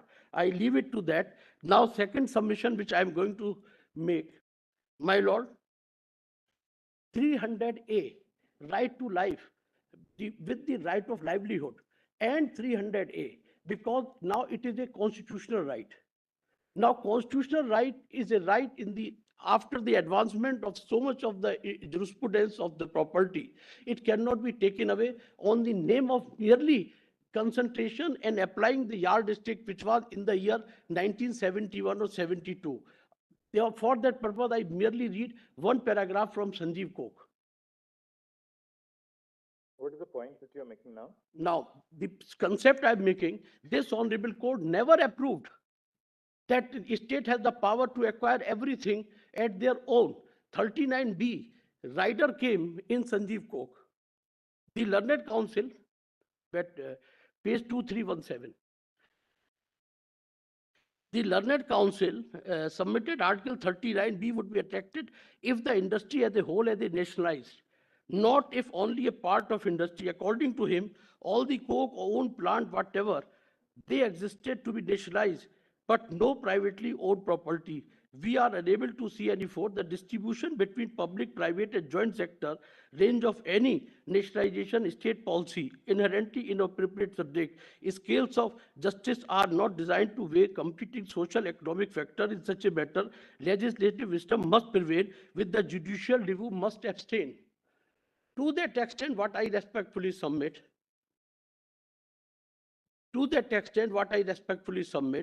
the right to property, which is now a constitutional right, does not come within the purview of material resources. That is my submission. Property is not a material resource. Property, if owned for a livelihood, if a person is having a property which is not for livelihood, other than for livelihood, there has to be a distinction between a livelihood of a property and a property which is not for livelihood. Suppose in Bombay, I have one house and that house has been taken away. That will not be for the purpose of common good by depriving me from my right of livelihood. That can be. Suppose if you have a house in 200 acres, then it will be taken away. My lord, house for my right to livelihood, then Article 21 survives. For equal distribution. For equal distribution, then the law has to be there that nobody can have a house of more than 50 yards. Equal distribution, including me, not by taking away my right. Thank you, Mr. Sharma. So tomorrow morning, we'll start with the Learned Attorney General. Tomorrow morning. Lordships, if I may just have 10 minutes of your Lordship's time. Sorry? Look, we just want to make very brief submissions tomorrow morning, 10 minutes between the two of us. All right, 10 minutes in the morning, and then We'll share. Great. The notes and compilations sent by Mr. Andarujana and Mr. Devarajana are without volume numbers. So please make sure that you put them all together in volume numbers, otherwise we'll never know. You can actually put yours as, give them specific volume numbers and then share it with the other side, so that they will also know. By Lord's kind permission, because a lot of what we have written, we have been asked not to get into it. Can we edit them and send it to you, my lords? Because see, we have gone on the basis that 31C we could argue. Lot of matters are related to 31C. Now we have not been allowed to argue that. And but do it by the evening today. By 8 o'clock in the night, give it to the court master. Good morning. And you can send a message to the court master when you have added it. Otherwise, he doesn't know that you have added it. I'll do that. Right? So by 8 o'clock, make sure all the edited compilations in volume wise are available with the court master. Please. Yes, certainly, Mr. Grateful. Obliged.